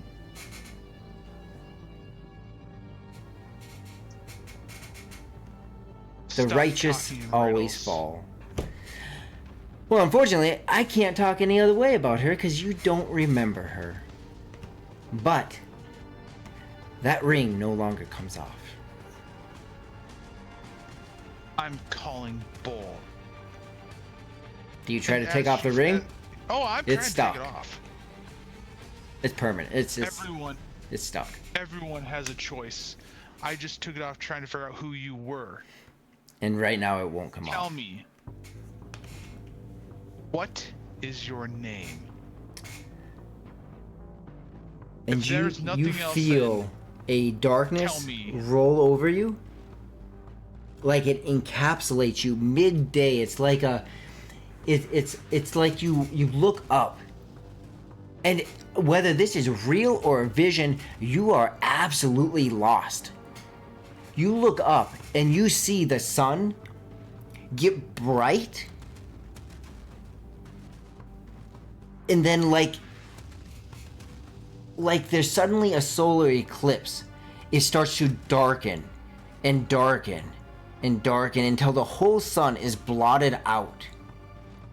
And then the dark circle begins to shift. But now, out from the other side is not a yellow sun. It is not the light of Palor, but a red sun. With the sun low in the sky as if it is rising in the morning, this red sun is rising. And the dawn is coming of the red sun. And you pass out.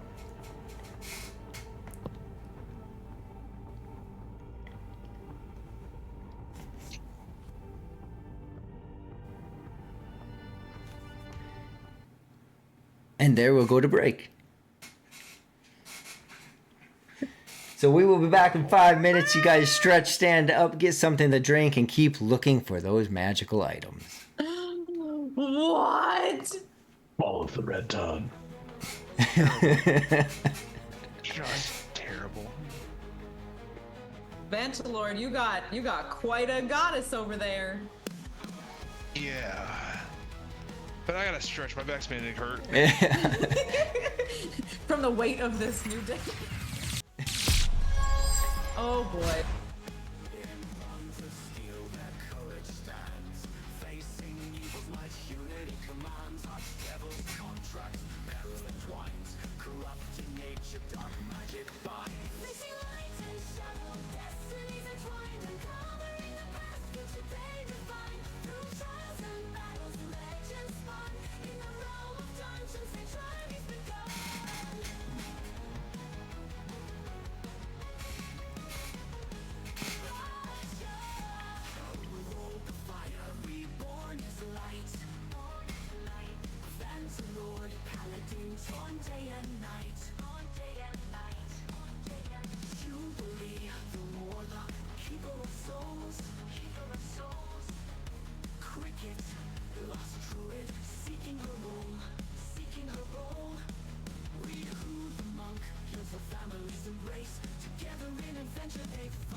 What's that? I don't I don't think so. What's that? Okay, the D&D and Beyond dagger items. If they're not, I mean, if you So I did find one though. you can Called the Right Knight. yeah. I don't care about the Yeah. So rarity anymore because I'm gonna steal it. if you find 'Cause I have something, advantage and a +10 on the side I am.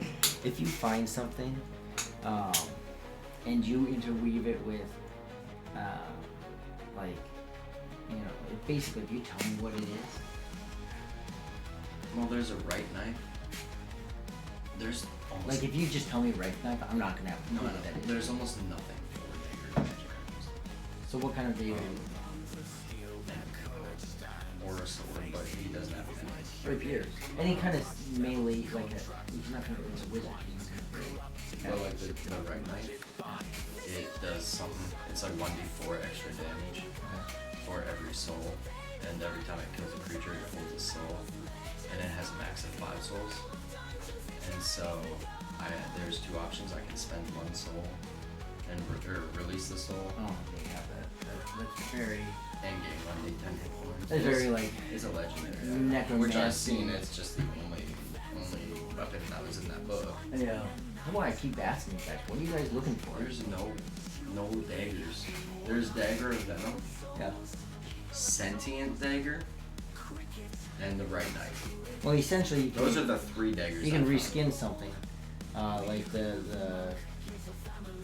Frostbrand. Yeah, if I could have that as a dagger.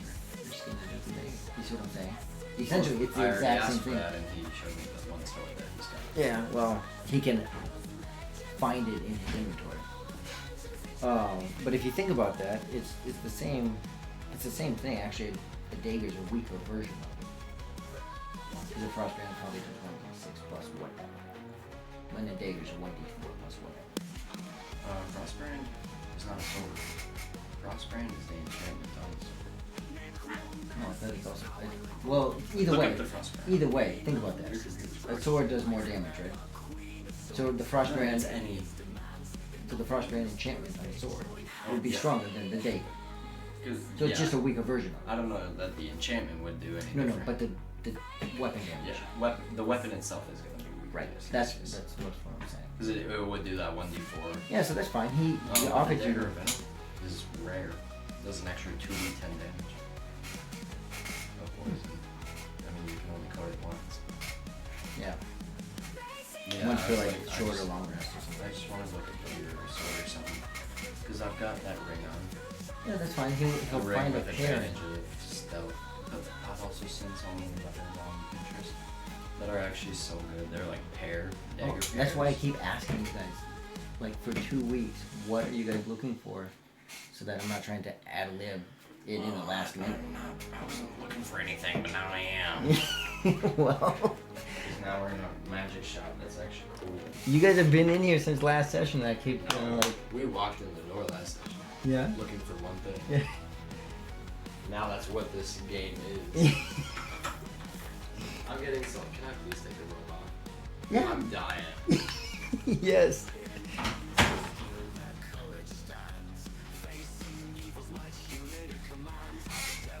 How's it going?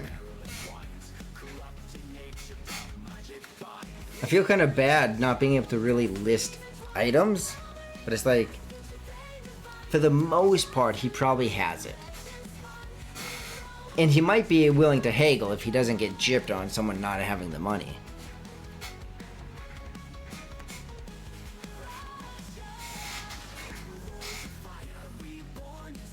So we were looking up some of those potions, and some of them you were selling for like 4 or 5 times what the cost should be. Well, negotiate. I would if I was there, because Vantel would probably know that. I buy enough potions to help people. Like, I was dying when you said the cost of some of those potions. For like the healing, I was flat out dying. Well, some of them have a big, broad range on them too.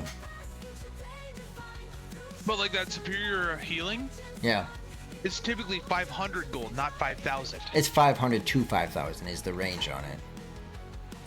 Yeah, so you just chose the absolute highest limit, which is still 10x. Yeah, well, he's got to make his money. He's a very pristine. I mean, from the get-go, walking into this place in the way he was explained, he's very pristine. So, definitely leaves room for haggling. And you know, more understanding of what's going on and the importance of it, and I mean, there's plenty of room there. Oh, I see. Ryu actually finally added his hit points, and he still has more hit points than Vantalord. Even though I took on a point of Barbarian. How high are you rolling? Holy crap! I rolled an 8 for this level up. Nice. Whoa! Yeah, it was a good one. I literally just did it like 5 minutes before the stream. Rory, while we're like out of game, Yeah. so just so that I am understanding it correctly, Yeah. are you saying that because before I thought that using the tuning forks would be casting plane shift, like that's what you had said. It was like basically, Does that? even though we don't have, so what you said before essentially is that even though we don't have the plane shift spell, Yeah, it which functions only like plane requires shift. one, right, that only requires one tuning fork normally, that we could use two to sort of just do the same thing. Yeah, being you're not a wizard and can't cast it. Sure, but the spell says that you can specify where you want Oh, to go. does it? Yeah. Oh, that's a shame. But I mean, you can change it if you want to, since it's technically like we're not casting the spell. But I just wanted to clarify that because it originally. No, it would have. The wording of plane shift is that. Yeah, it would have to be like that. Yeah. I do like your saying like, oh yeah, it comes back to wherever it returned from, which could mean that whoever last used the tuning fork, if they come from like the opposite side of the plane of fire, like we could start up there and be totally in trouble.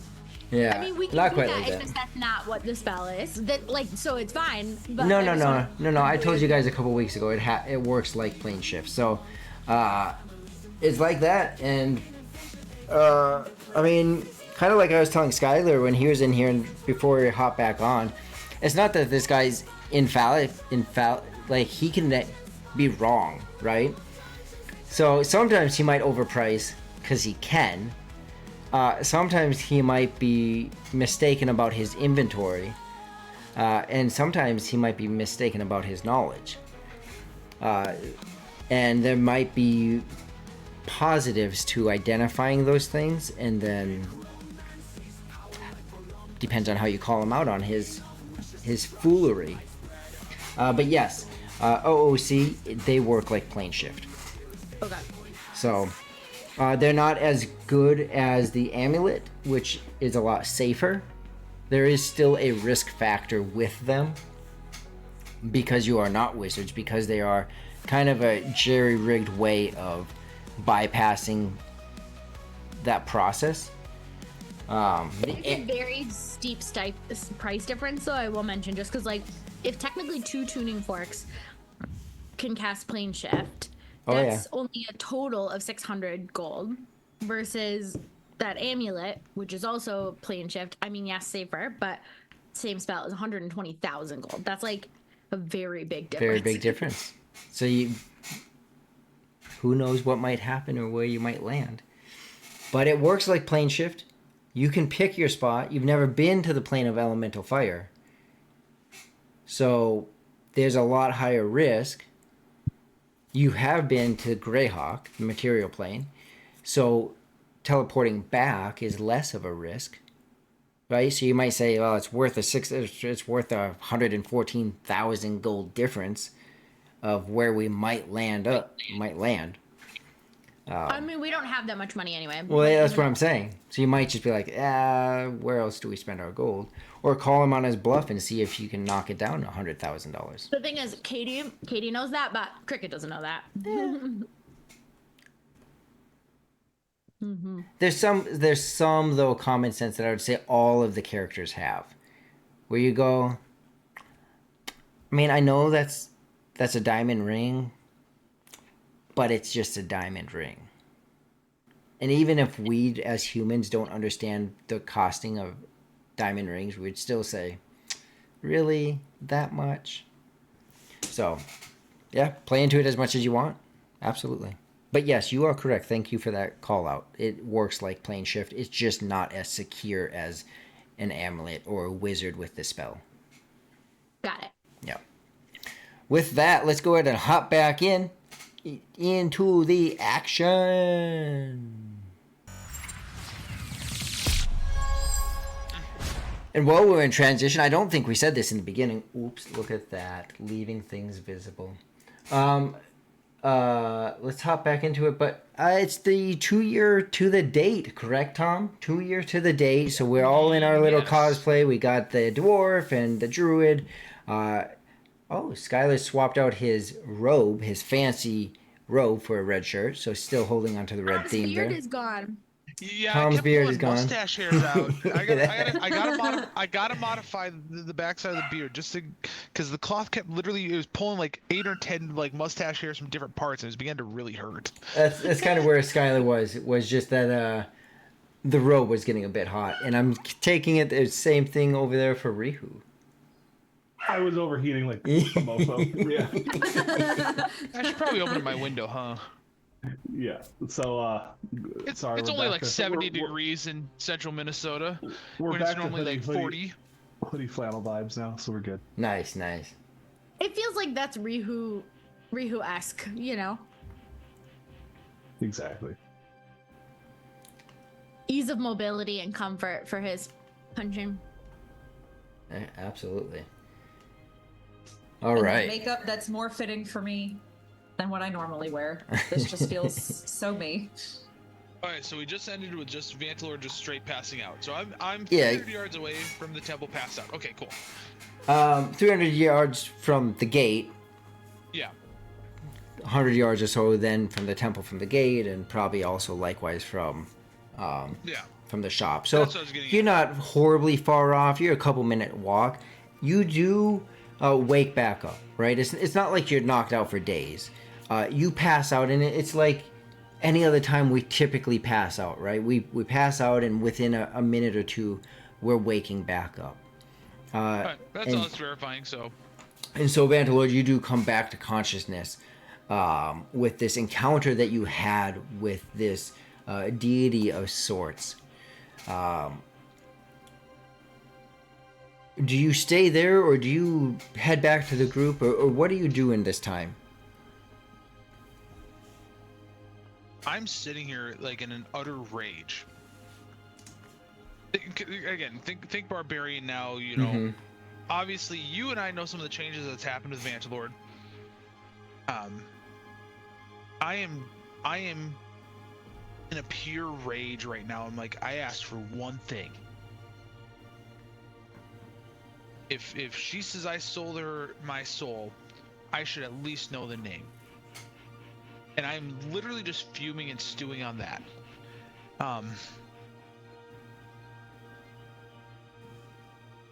But also, as you know, the paladin, I'm now right now trying to talk myself out of said rage.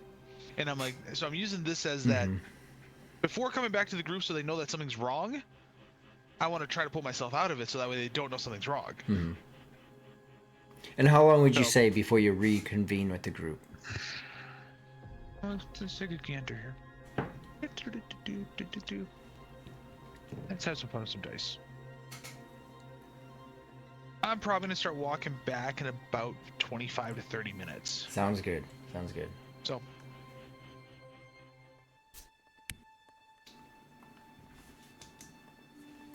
And for the rest of you, over at the Arcane Lock, he does come out with some additional items, and some of the workers there start to set up some different items from his inventory. Raja, your keen eye picks up that some daggers start to be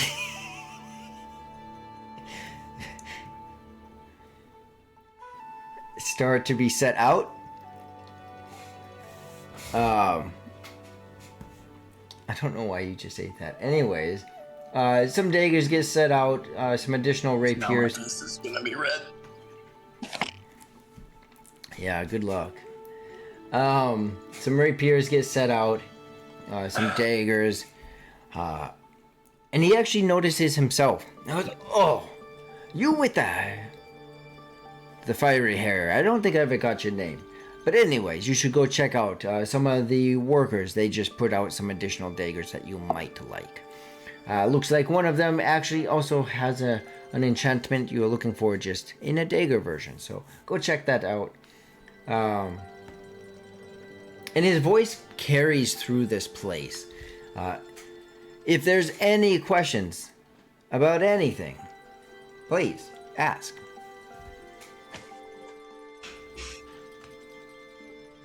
I'll go check those out then.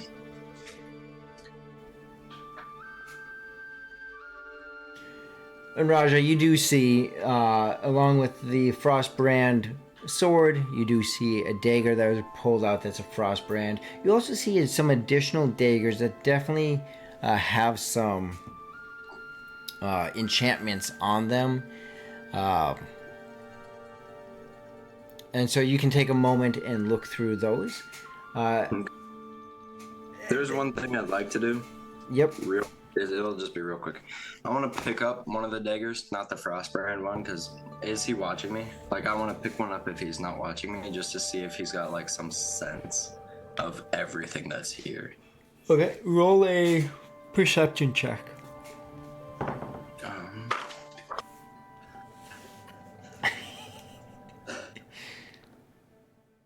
18, 24. 24. It looks like he does have a good bead on most everything here. You do notice, you watch him for a little bit, Raja, you do notice moments where there seems to be a gap in his attention.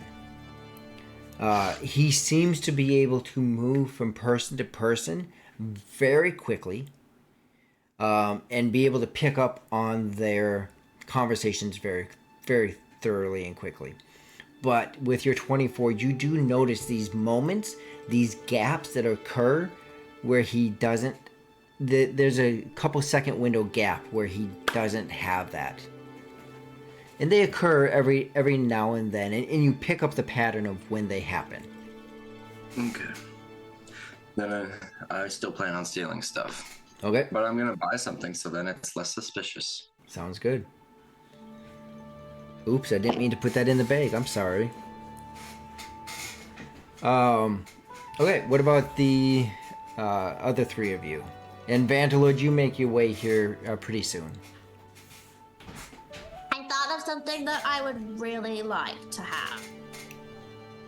Instantly, you start to say that and mumble that under your breath, and he appears right by you. Well, what would it be? I don't have the oddities that you initially asked for. If you're going to be... This is a real thing. This is a for real item that exists. Are you looking for a... what are you looking for? I can't grant any... Oh, okay. It's do you have the cloak of the bat? Oh, there are quite a few different cloaks that we have. If you would just follow me this way, I can take you over to them. Okay. Are you specifically looking for the cloak of the bat? Yes. What, may I ask, fancies you to that? Because you can fly and also turn into a whole bat. There is that. There is that. Well, just like the really basic reasons. Gotcha, yes. I don't know if you know, but it also helps you with your stealth. It does. Yeah. It probably makes you look spooky. I guess it's kind of for you then, isn't it? Yeah. Yeah. Let's see here. So is this, I mean, it's not going to really help you in the other plane if you go there, but if you get a ring of resistance, that would help you, and then you could fly. That would be pretty cool.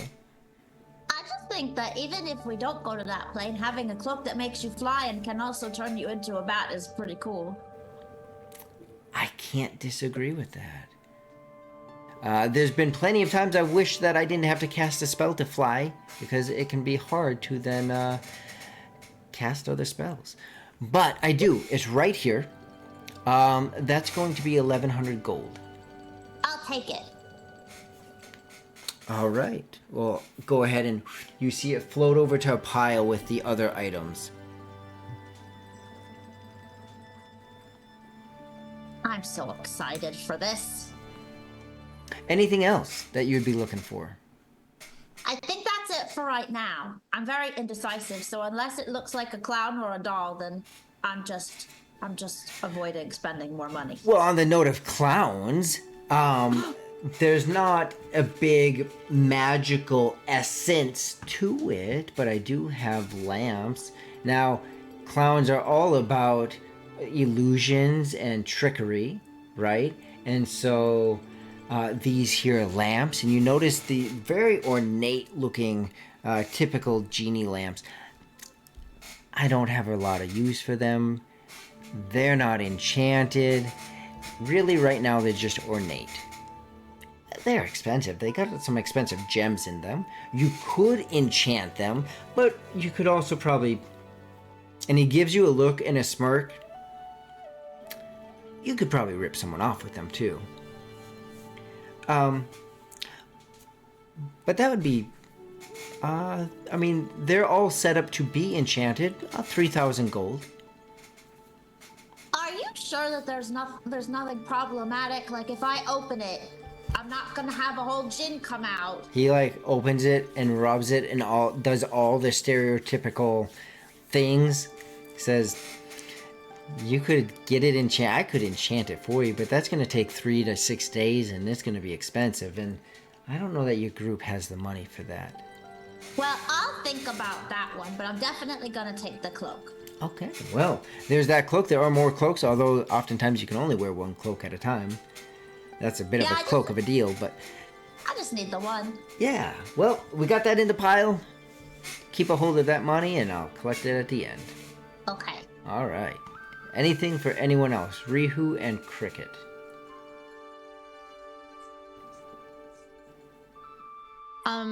I'm gonna find Jubilee when she's finished chatting and just say, you know, I'm not sure how much we should spend here. It feels like this guy's really overcharging on some of these items. So, I mean, should we maybe figure out what we're doing before spending all our money on a plan that we aren't gonna do?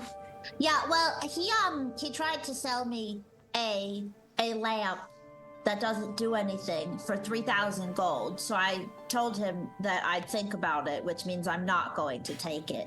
But I bought some supreme healing potions because I think that they're important no matter where we go. And then I got this cloak that actually did seem reasonable. So I'm not trying to buy a whole lot, but this seems like the kind of place where you can get anything that you want and need all at the same time.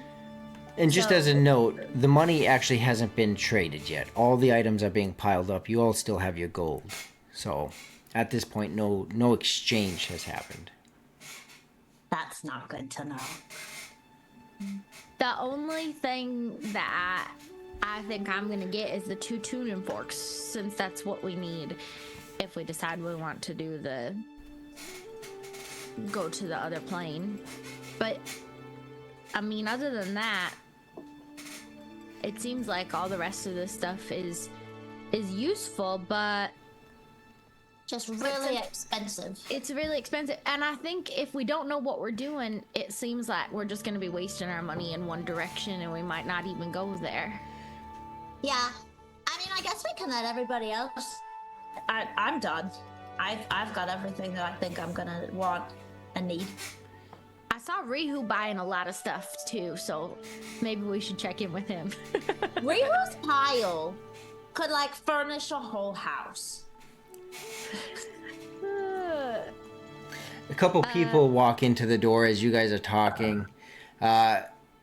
Raja, you see a couple moments where that gap occurs in his attention. Yeah, like, right when he ran over to Jubilee. Okay. There are a couple moments. It's a pretty tight window, but I would say from the time that you start paying attention to the end of this whole charade, there will be two occurrences where after you've learned his pattern, there's two times that you're able to take advantage of that we can play out. But there are two chances you'll have, basically, is what that comes down to.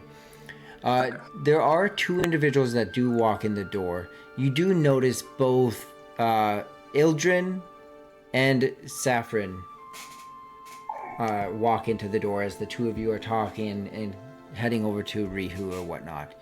You just notice these individuals walk in.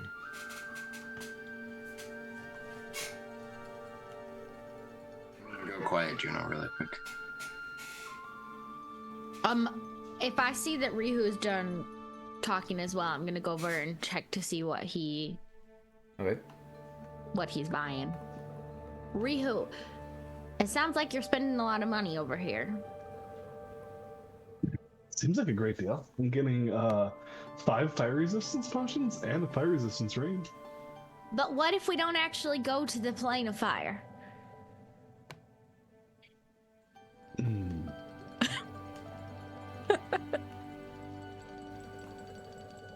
That could be problematic.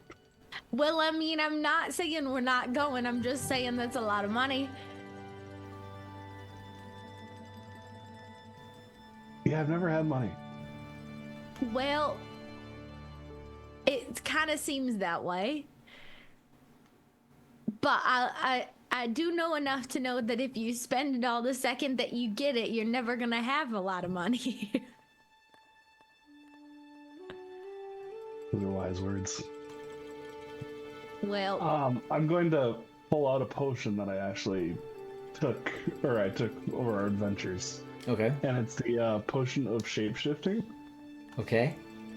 And I just wanted to ask him if he would be interested in purchasing this. That was back at Dovix Pass, right? Not this one. No, this one came from one of the chests when we were in the druid place. Yes. the druid place. Yes. And he very quickly appears next to you. It's got like the animals like dancing around. In fact, he kind of just appears in the middle of your group in the empty space. Oh, I see you are interested in something, or perhaps I should be interested in something. What is this? We've had it looked at. We have not used this, obviously, but we believe it is a shape-shifting potion. Very I'd just like interesting. to see if this would be something your shop would be interested in acquiring. Well, how much would you like to sell it for? Let's start there. A lot of times I set the price. How about you set the price? You look like a very intelligent individual. Well, you like to put a premium on things, so why don't I put a premium on things and we'll start from there. 3,000. 3,000. Oof. And you said it is a shape-shifting potion, correct? Let's see here. So, if we're looking at shape-shifting, I gotta think back to the old days when I used to cast low-level spells like that.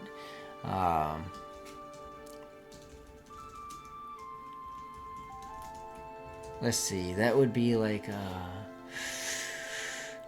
probably like a first-level spell. Man, that has been some time. Now, do you know anything else other than it shapeshifts? I just know it's rare. Gotcha. Rare. So it's probably a little bit bigger on the animal size or whatever you shapeshift into. Probably a little bit tougher. Components can be expensive for that. 2,000 gold.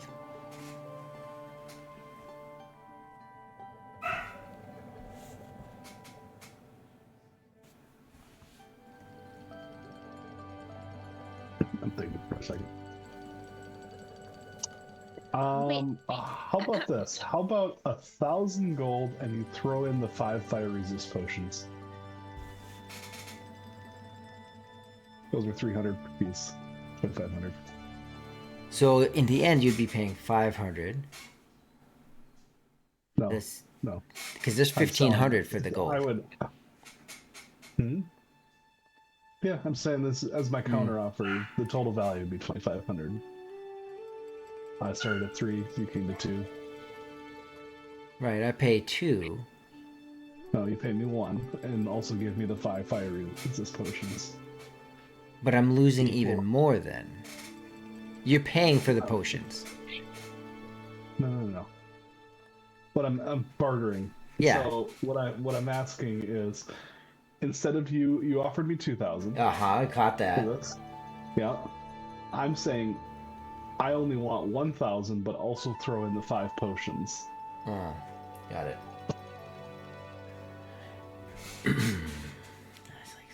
That's less gold out of your stock.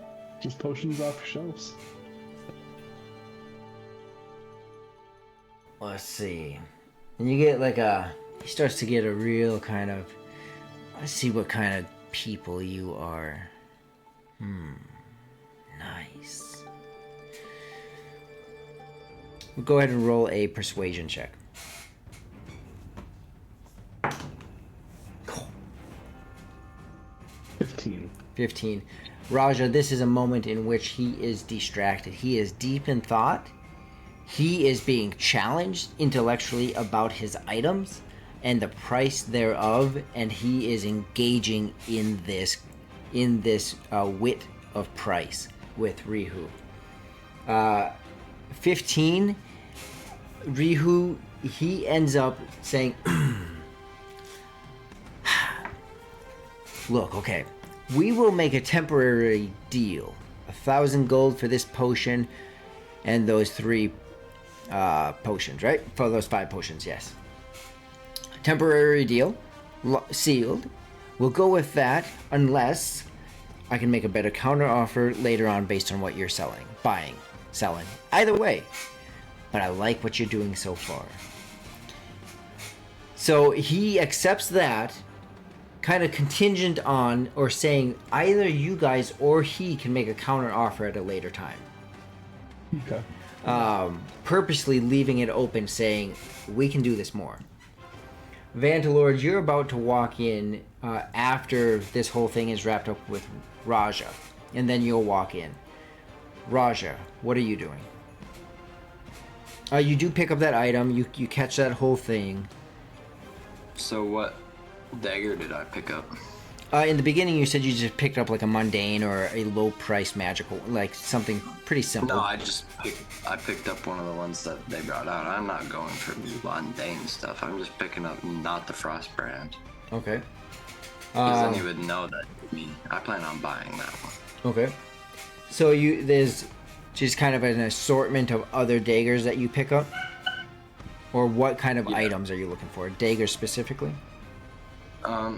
A dagger, yeah, that'd be the easiest to do.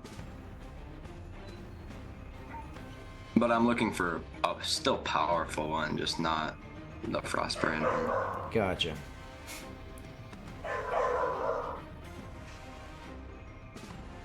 And you would know, you from checking out the area well enough, you would know that the real powerful ones are under lock and key. So are you trying to are they? get past that level of security? So like the Frost brand is too? What was the price on that? I said... The dagger one, I mean.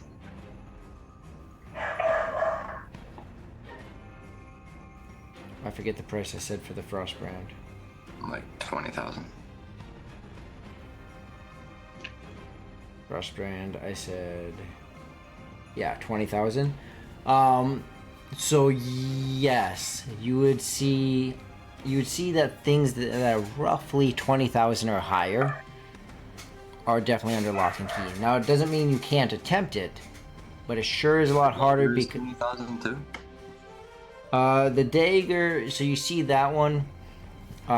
There's not a price on it, but the dagger is not under the same security that the sword is. So presumably it's less expensive. Okay. Well, then I'll just take that one. You're gonna try to snatch the Frostbrand dagger? Yeah. Okay. Go ahead and roll for sleight of hand. And this has already been confirmed that it's not like he's got magic sense, because I said I was gonna pick one up and see if he like. It's comes up. confirmed that when you pick it up, it doesn't draw his attention. Yeah. Sleight of hand for the first roll. Oh, let's scroll down. 8, so 18. Okay. For the second roll would be 28. 28. Alright. You are able to ensure that it's a gap, even in that 2-second window.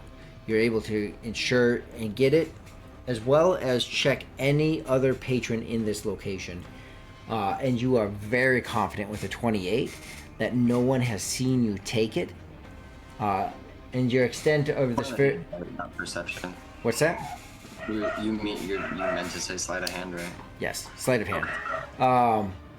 And you understand that picking it up hasn't drawn attention. You are also smart enough, especially with the 28, to know that there may or may not be other security features. But picking it up and sticking it in your pack, you have not been identified as doing that. You haven't been noticed. And then I will pick up one of the other daggers. Okay. I'll ask a staff. I'll go talk to a staff member. There's a staff over by me. Yep. It's even less suspicious because I'm drawing attention to myself. So I'll have a staff member come over and explain to me the rest of the daggers that are still fairly powerful. Okay. Yeah. And they'll start to explain some of those to you. Are you doing this more as a diversion or actual interest in buying them? No, I want to buy something. Okay. It's weird to go into a high-end shop and not buy anything. All right. So yeah, they'll start to explain these other items to you. There's one of them is a dagger of warning. They explain to you that this dagger, that when it's on you, you actually gain advantage when you're starting to enter into a potential threat. You have advantage on initiative. And that it can even wake you while you're sleeping if a threat comes into your space.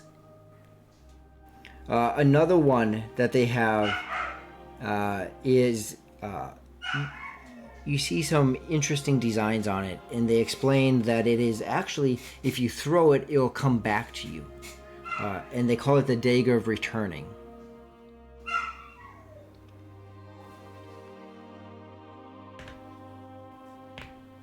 The Dagger of Warning, they say, will cost about 1,200. And the Dagger of Returning, about 700. Or it will cost 700. What about the rapiers? So now I want to more so just bring their attention away from the daggers, because they're kind of blind. They, like, let's be honest, they just put them out there and one of them's already gone. But I'll just bring them to the other side of the shop now. Okay. Yeah, so they walk over there and they explain a couple others. They explain that there's a rapier of wounding, a rapier of sharpness, and those are the more notable rapiers that they have. How much are those?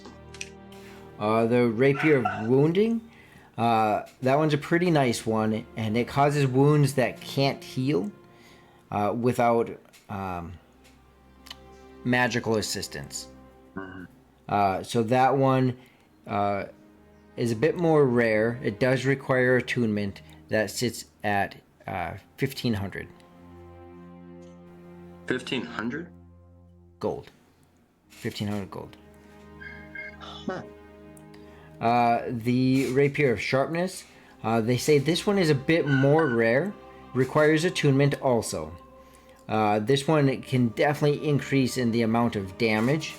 In other words, you can roll an extra 4d6 of slashing damage. And this one is 2100.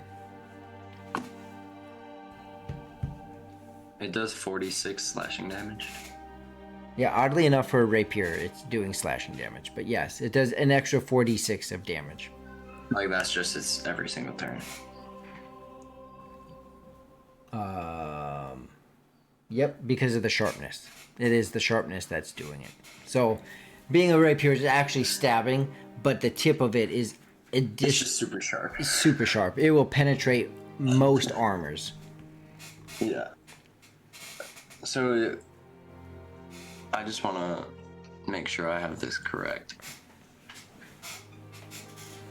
I'm gonna do 1d8 plus 3 for my rapier damage, plus 46 every single attack. Yep. For 2100 gold. Or 4200 gold. We'll call it 2100.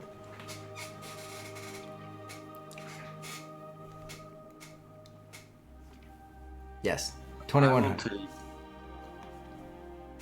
that rapier. The rapier of sharpness. Yes. Okay. The attendant will take that for you. They'll bring it down and set it down with the pile of your companion's belongings. Oh, I'll just go buy it now and then leave. Okay. In and out. Don't want. Vantalord, you walk in behind Ildrin and Saffron. You walk in. You see Raja purchasing this rapier. He's just finishing up the purchase of the rapier as you walk in. And everyone is back. So what do you all do?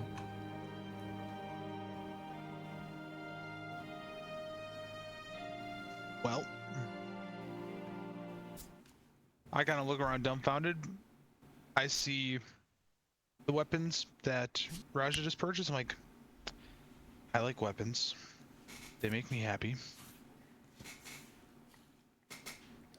I'm looking for two things. And I'm like super stern, like not the typical like more happy-go-lucky that they're used to. I'm just like, this is what I want. Mm-hmm. I'm looking for a weapon of certain death. Doesn't matter whether it's a dagger or a sword. Is that what it's called? Yep. And an amulet of health.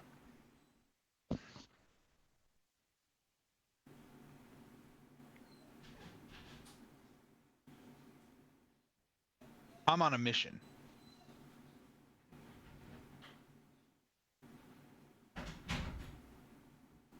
And pretty much the only person I kind of like nod my head to is Raja as I see him leaving.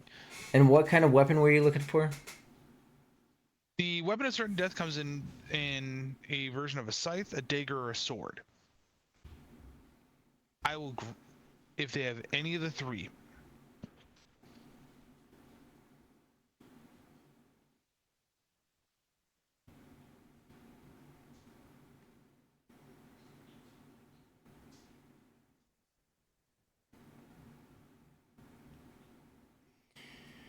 Okay. For the amulet, when you walk in, as I mentioned, you see the lot of the group, your companions down on the floor, looking at different items.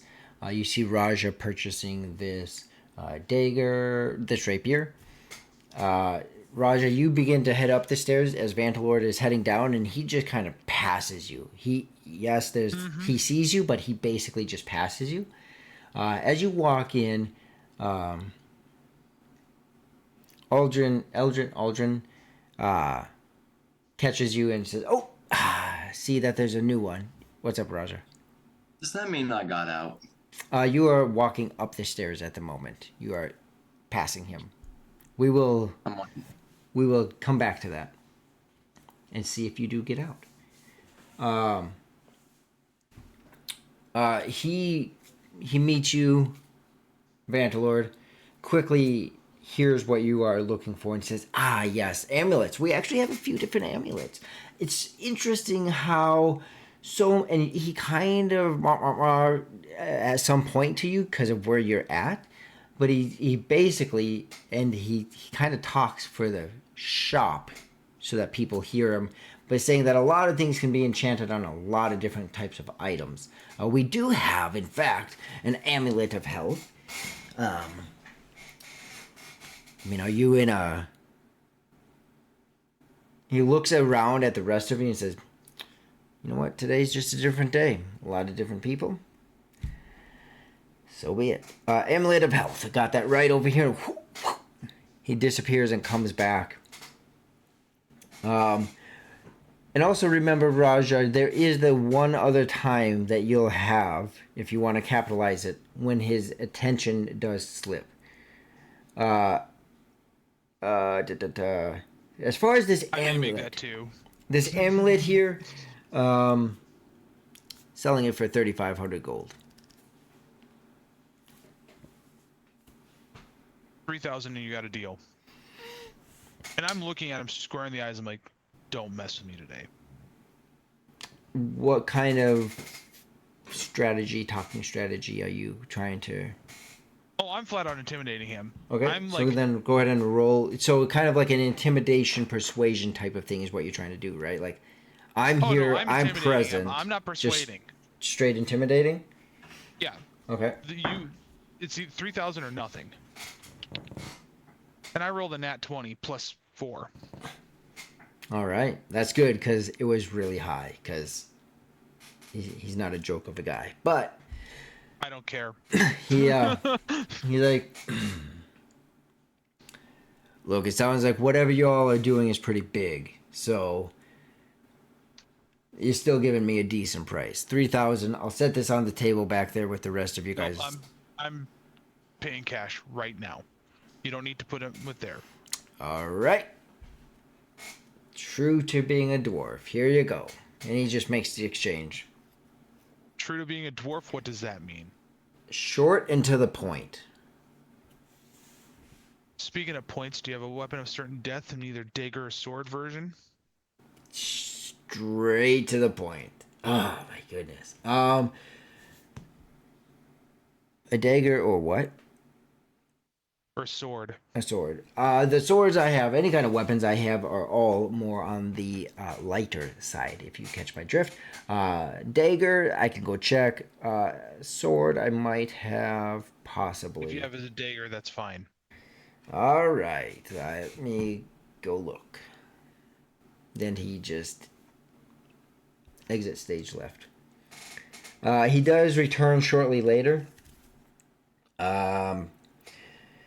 Yep. 3,000 for this one as well.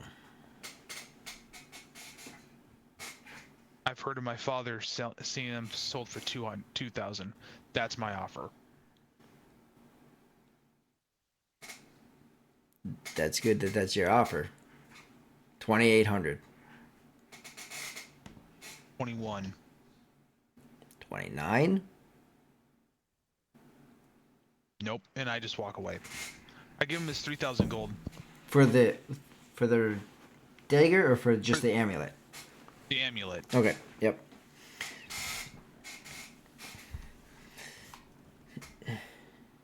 And Raja, you're trying to leave? So you can go ahead and... in what fashion are you trying to leave? Oh, I'm just leaving, checking out my new rapier. Just got it in my hand, looking at it, all looking real amazed, and I'm just walking right out the door. Nonchalant, but really happy with your new purchase. Yeah, that's what I'm making it seem like, but I'm paying attention to see if anybody's trailing me or watching me or following. Okay. But I'm not looking nervous or nothing. And especially with the engagement with Vantalord, that is the other moment in where his attention slips. It is that very tight awareness, but that 2-second gap does occur. Go ahead and roll a it's kind of like a stealth performance, but roll a stealth check in the sense that you're just walking nonchalant, but you're paying very close attention. Let's see what he gets. Ooh, hot dang. The first one, I rolled a 6, so that's 19. You get And the advantage second on. one, stealth and sleight of hand. Ooh, hot dang. That ring. Yep, yep. And the second one, I rolled 11, so that's 24. As you walk out the door, and you know it as you do it, you glance back and you think to yourself, I should never look back. As you glance back, there's just a moment as your head starts to pull back forward when his locks onto you and you walk out. You just literally just made it out. So he had a 23. Otherwise, there could have been some serious repercussions.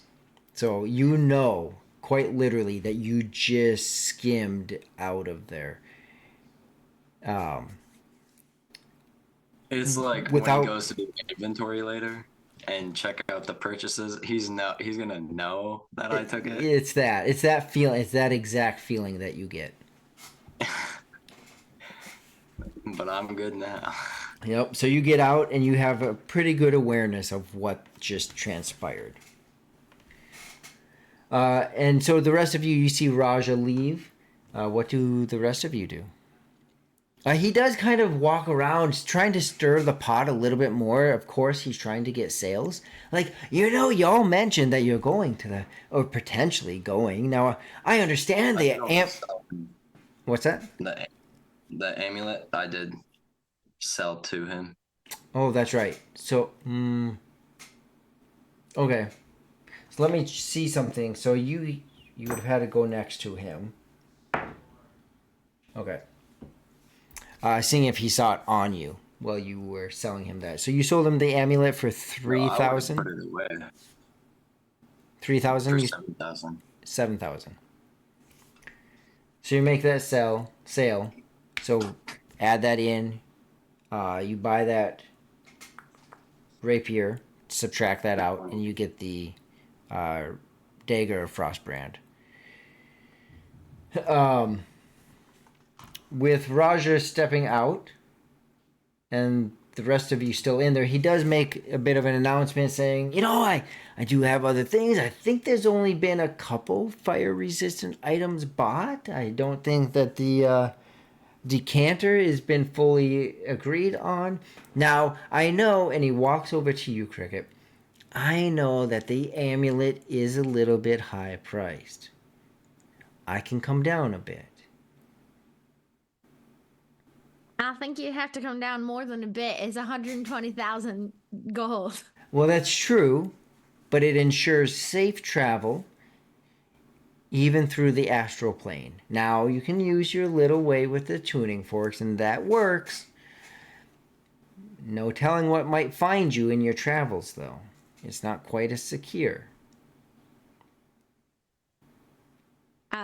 Yeah, I think unless you're gonna sell it for a tenth of the price, there's no way we can afford that. Okay. Well, what else would you like? I mean, are you guys sure that, like, what are you facing? I mean, what kind of dangers are you engaging in? And at this point, especially because the sound can be carried throughout this room, Saffron pulls up and she starts to quickly fill him in on, especially because he does seem kind of secluded to his shop. He doesn't seem to get out.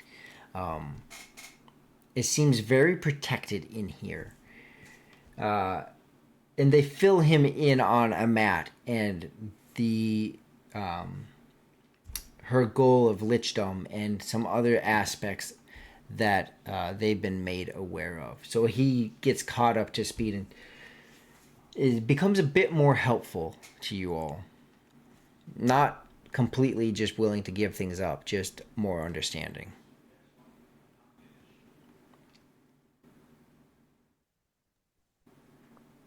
Well, honestly, the only thing I think that might be useful for us is that helm of teleportation. But it isn't something that I would be able to buy outright, so I kind of need to consult my friends before we decide anything like that. Now, if you all are going to the elemental plane, even honestly, if you're not, it can still be kind of handy. But different forms of being able to summon elementals can be, especially if you're going there. Now, Saffron said that you might go there in chase of a Matt who is trying to do this thing. Okay, I've never been to that plane. I've gone to the plane of air. That is a breeze of a place to go to.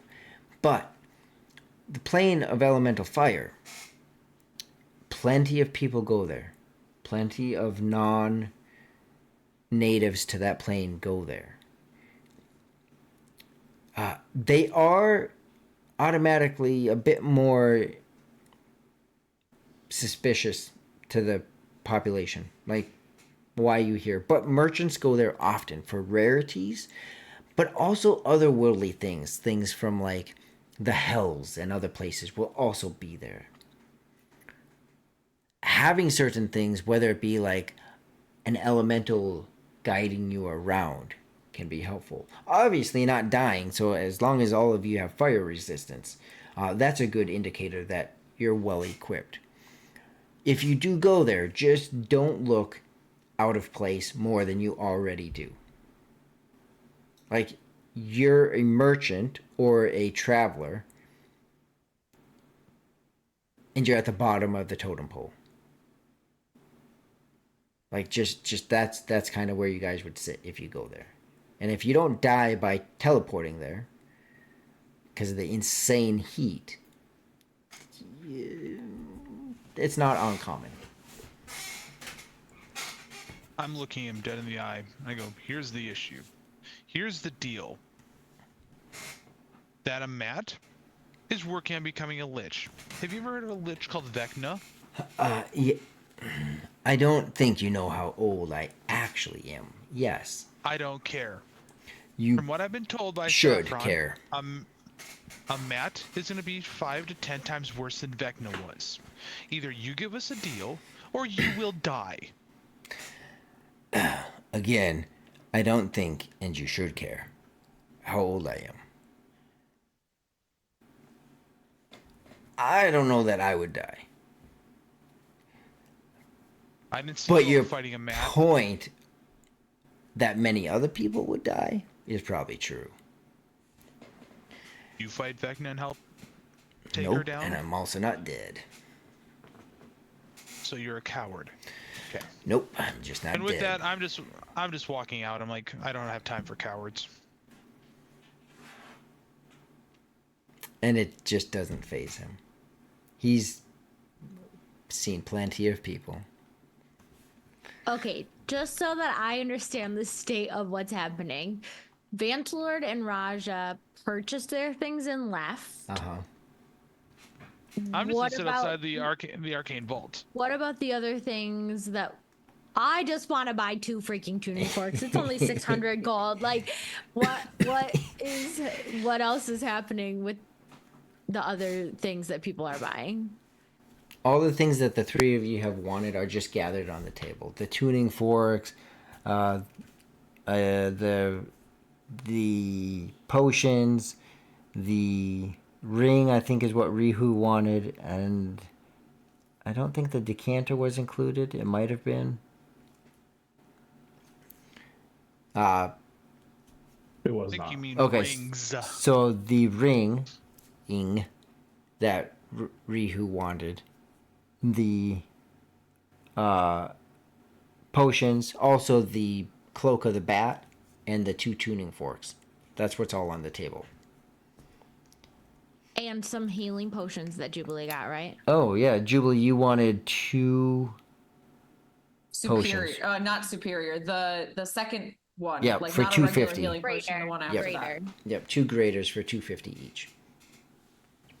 I'll add in 2 greater potions as well. Okay, so that's 4 graders. So, looking at everything that we have, since there's just the 3 of us, Rihu, Jubilee, it sounds like this cloak that you want, Jubilee, should come out of your own budget. Yeah. But what do we want to do with the potions of fire resistance, or the ring of fire resistance, or the 2 new Whoa. forks? We can get the potions plus 1,000 gold for myself here by selling my 1 potion that we've already agreed upon. The shapeshifter. Yep.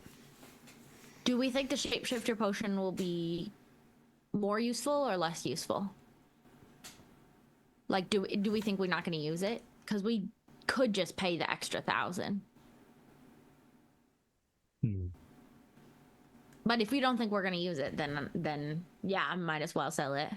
I guess I don't have a current thought on where we would use it, All right. but if we know somewhere, Well, I don't need it because I can shapeshift. So I guess if you all aren't going to use it. I mean, I'm sure there's situations where this would be valuable, but we don't know what those situations are right now. Right. Yeah. That's kind of the problem we're running into with a lot of things, I think, is just not knowing exactly where we want to go next and what we want to do next. Oh, I guess there is one thing that we were also going to ask him about. I have these gems that can sort of trap somebody inside of them if they're not an Interesting. animal or a druid. I can't really show you because if you see it, you will get trapped inside. So, Do I have to see it? Like, if it sees my hand, will it take me in? that's true. I suppose I could just point it in a different direction. Like, you can look at it as long as you don't walk in front of it. Very interesting. May I? Have you, I guess, have you heard of something like that? Not quite as often. Versions of it, some kind of trap or usually with a mirror. Oftentimes it's done with a mirror. Same idea, kind of. But mirrors will often be used in this way, and they can store multiple different creatures inside of them a lot of times. And he looks over at Jubilee. The places she makes me think of would have mirrors like this. That way, when people walk in front of it, they get sucked in, and it's Oh yeah, Kinda We've spooky. seen, we've seen something like that before. so things like that. So this looks like it's just a variation of that.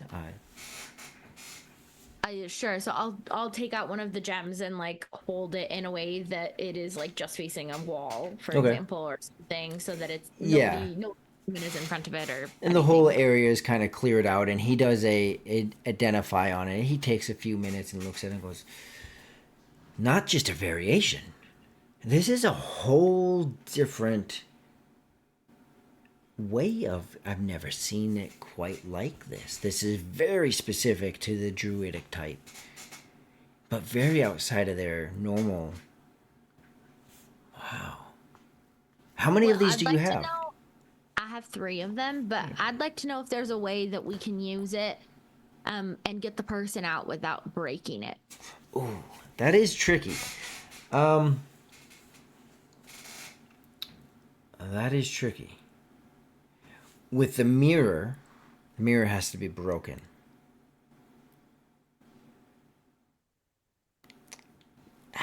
Did you try a remove curse? I don't know that I have the ability to do What that. about dispel magic? Did you try that one? Did we try Dispel Magic? I actually don't remember if we just tried Dispel. I don't know that I can't remember if I have or not. My guess is that one of those two would work, and without trying it, I'm not too sure. But my guess would be one of those two, but probably. He's so tempted to just turn it towards him.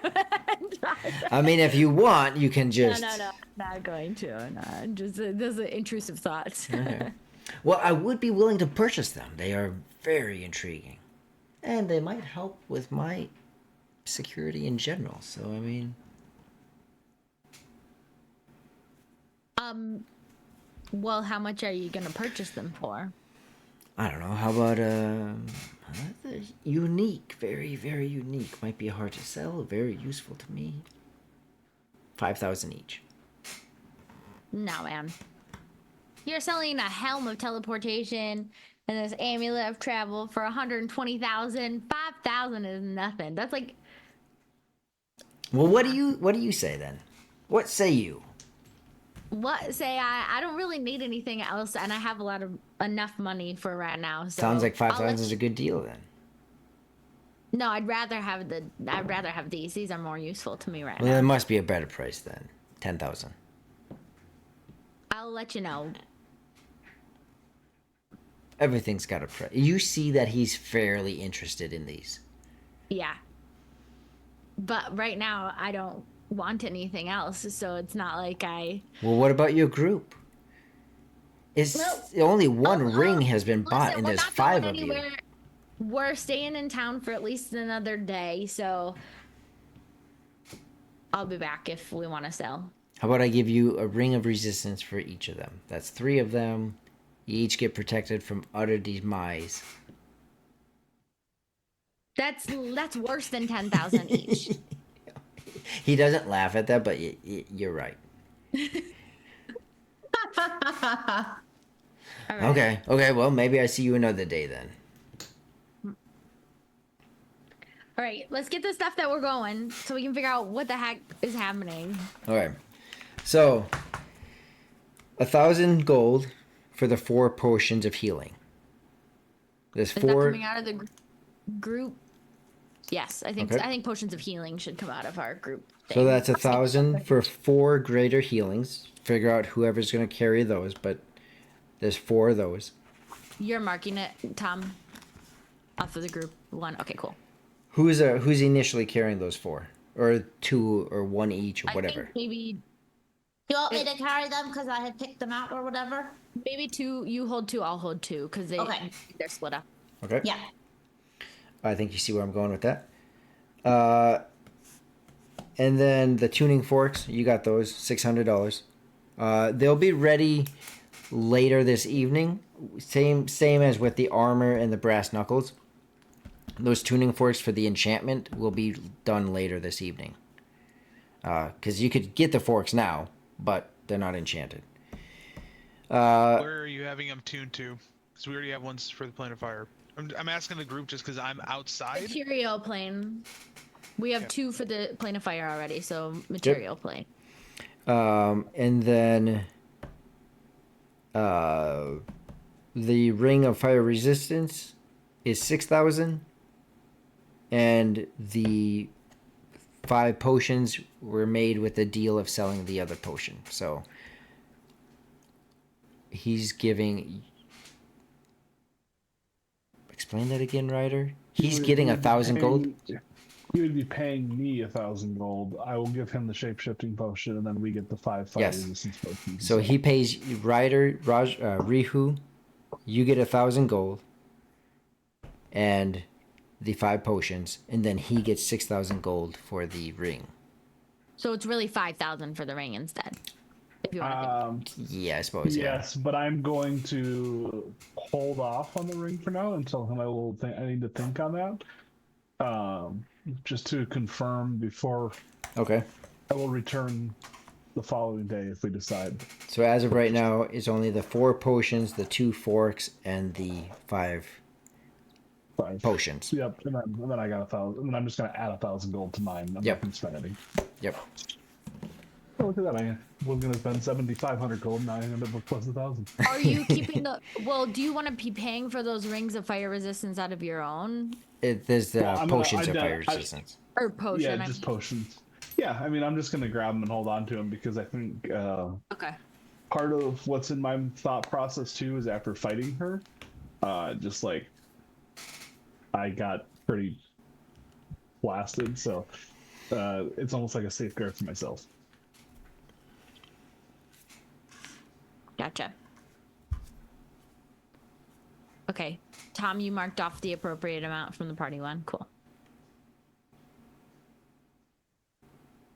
All right. It's also in my notes.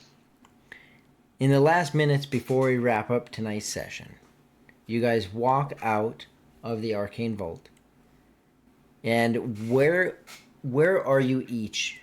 In like just a little description of maybe what does your character plan to do the rest of this day kind of thing, or where are they at like in their thought process? No, I'll go first. So we spent a few hours in there, so now it's kind of like probably like late afternoon, I'm assuming. Yeah, kind of like at 3:00. Yeah. Yeah. Yeah. My thought process is just like as we're leaving is I want to get with the group maybe over dinner or something and discuss what we actually want to do, you know, like as our next steps, because we need to pull the trigger before tomorrow essentially. That's where I'm thinking, but then I'm also thinking in the back of my mind that Vanillard is acting very strange in the shop. All right. Who's next?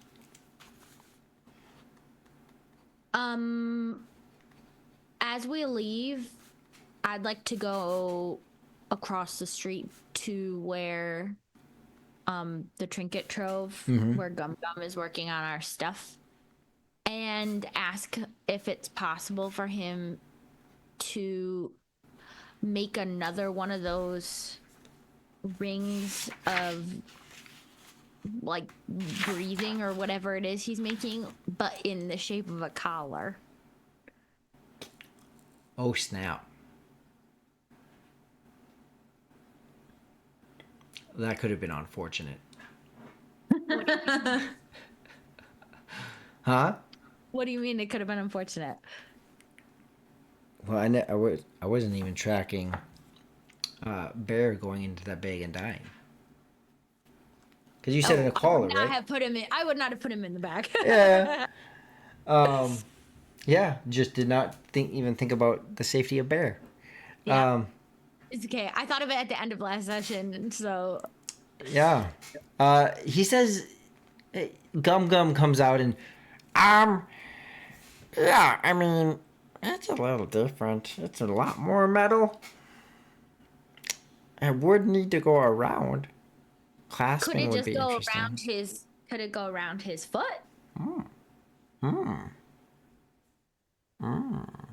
Or we could give him a little earring. I don't know. I don't know how your magic works. I mean, the earring is interesting, but I don't like it when dogs get mad at me. So, if you want to pierce it, you can. I don't know why we got these big teeth and all, but dog teeth are scary. You know, I think the little bracelet thing around the ankle it'd be less metal. And just the same clasp. It would be a little like locking clasp. That should work just fine. That should, yeah, I could do that. Great. And it will be the same price as last time. Yes. So those were 700 each. So I'll pay for that since that's just for Bear. Okay. So he'll commission that and he'll have that. I mean, I can get it done late tonight. But if tomorrow morning would work, that would be better. Yeah, I think you said you were going to hopefully be able to finish these things by tomorrow. Is that right? Oh, yeah, that's right. Not tonight, tomorrow. Wow, it's been so long I was in that chest. That's so confusing. Yes, so I could have them all done like 4 o'clock tomorrow. Like Perfect. late afternoon. That sounds good. All right. And next. I would like to attune to my new cloak so I can be a freaking bat. And also I will, for some reason, feel really grateful for the Raven Queen. And just let her know because I don't actually know what happened to Vancelord, but I do as a player, and I'm grateful that Jubilee died, or that would have been her deity. So.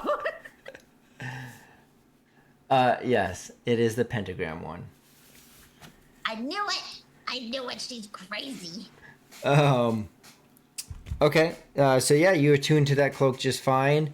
And even if you want, you could try it out before your night's over. You're attuned to it, so it's totally up to you.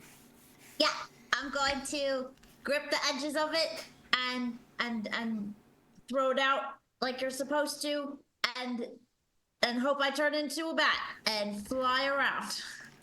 For the fun of it, go. You climb up a building. You nimbly climb up a building. Roll a d20. Oh no. Okay. Wait, you don't need to. I'm reading it, Taylor, and you don't have to. You can transform into a bat, but I think you can just fly. Yeah. Yeah, I have a fly speed of 40 feet, Yeah. and I can choose to turn into a bat if I don't want to do that. That's so cool. Oh boy, oh boy, oh boy. Okay. Oh, that's a 4. And you have the boots of spider climb. So I can climb things and then fly off of them, and then. You get this really audacious plan that you're just gonna climb, especially like what in the world? Why not? You got these boots. You climb to the top of the Dawnfather Temple, Oh, and we're talking this is so embarrassing. 150 feet up, I'm about to be so Fantastic. and embarrassed. you jump off, and you like flap your arms, and it's not. You're like, I'm attuned.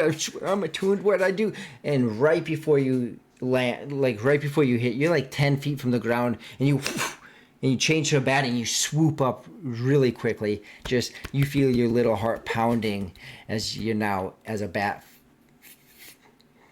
flying around. Yeah. So Jubilee is having a fun time flying.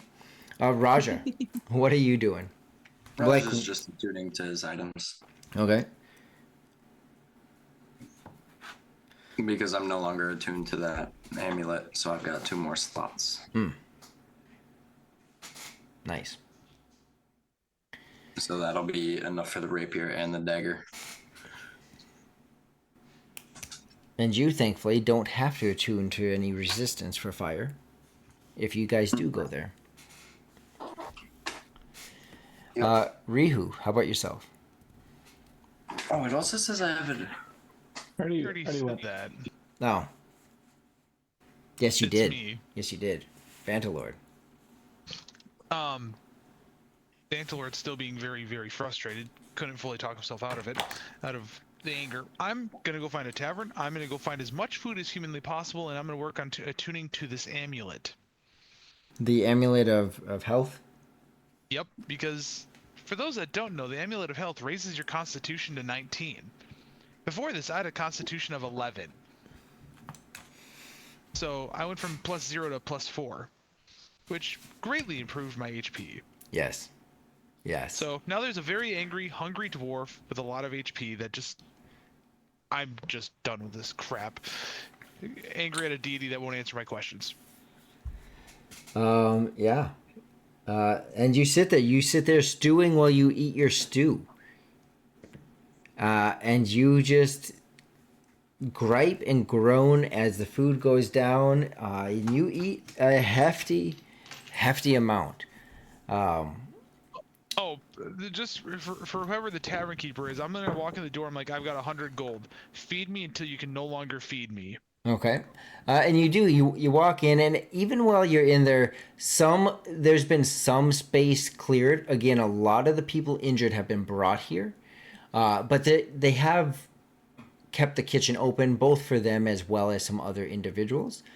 And while you are there, you do hear some slight rumors about some different stuff. You hear now more... Well, you didn't hear this in the shop. You do hear the rumors about a Matt sending people here ahead of time. Not so much like that. You kind of deduct that. Like, there was an orc that was here. There was other orcs that were here. There's some like, you kind of put it together. Okay. So you do hear some stuff like that in this area, and some other rumors, kind of stuff that you've already... confirmations that this place was scoped out. And yeah, so everyone goes about their next couple hours. It will be. What do you guys want it to be next day when you come back, or same day? I'm fine with next day. Yeah, I think we can't do anything till the next day anyway. Yeah. Okay, so that will be the end of day one since Matt has, since your encounter with a Matt, that being day 0, this being day 1 after a Matt. Okay, so that means that when we come back to next stream, it'd be day 2 because technically we started. Yeah. Okay. Your encounter with her is, we'll call it day 0. Yeah. This is day 1. Next session will be day 2, and the countdown has begun. Great. Yep. So yeah, let's go ahead and quickly kick off the stars and wishes, and I'll prep Twitch to raid Jay. Whoever wants to kick it off, go ahead. Well, I'm going to give my star to Vantalord for sure for enduring all of his deity problems. I can't say with a smile because it's for sure not that. But Tom's RP has just been really good the last couple of sessions. It feels very, very real. Feels very into it. So that's where my star is going, and Nice. my wish is that this. Oh, I thought that there was a bug on my face, but it's my makeup. Just kidding. I I was like, I wish that this moth would get off my face. It's not. It's just cloud makeup. Shoot, what do I want my wish to be? My wish is for us to come up with a plan, like first thing next session. So I'm putting the pressure on everybody else also.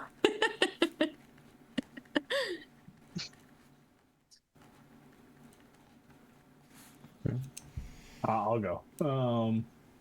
Yeah, hard to change star because a lot of us are just shopping while one person is doing a pretty mind-boggling realization RP situation. So let me go to Mandalore. Kind of actually learned a little bit of what our campaign name relates to, which is exciting.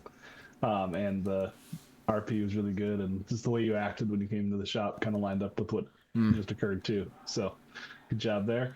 And then wishes, yeah, I think I'm right there with Julie. Like let's actually have a plan lined up and agreed upon tomorrow so that we can start executing.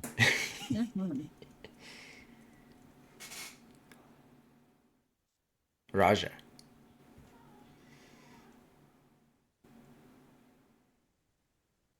Raja Star would go to.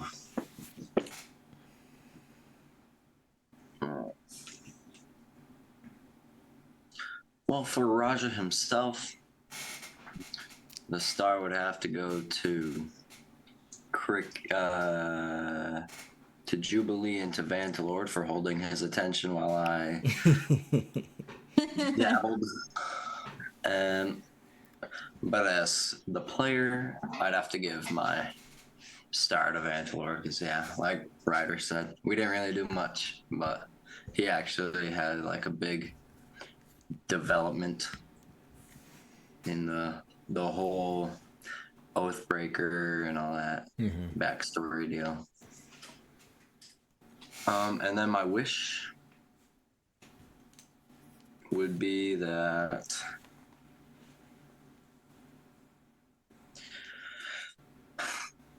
we don't die, probably.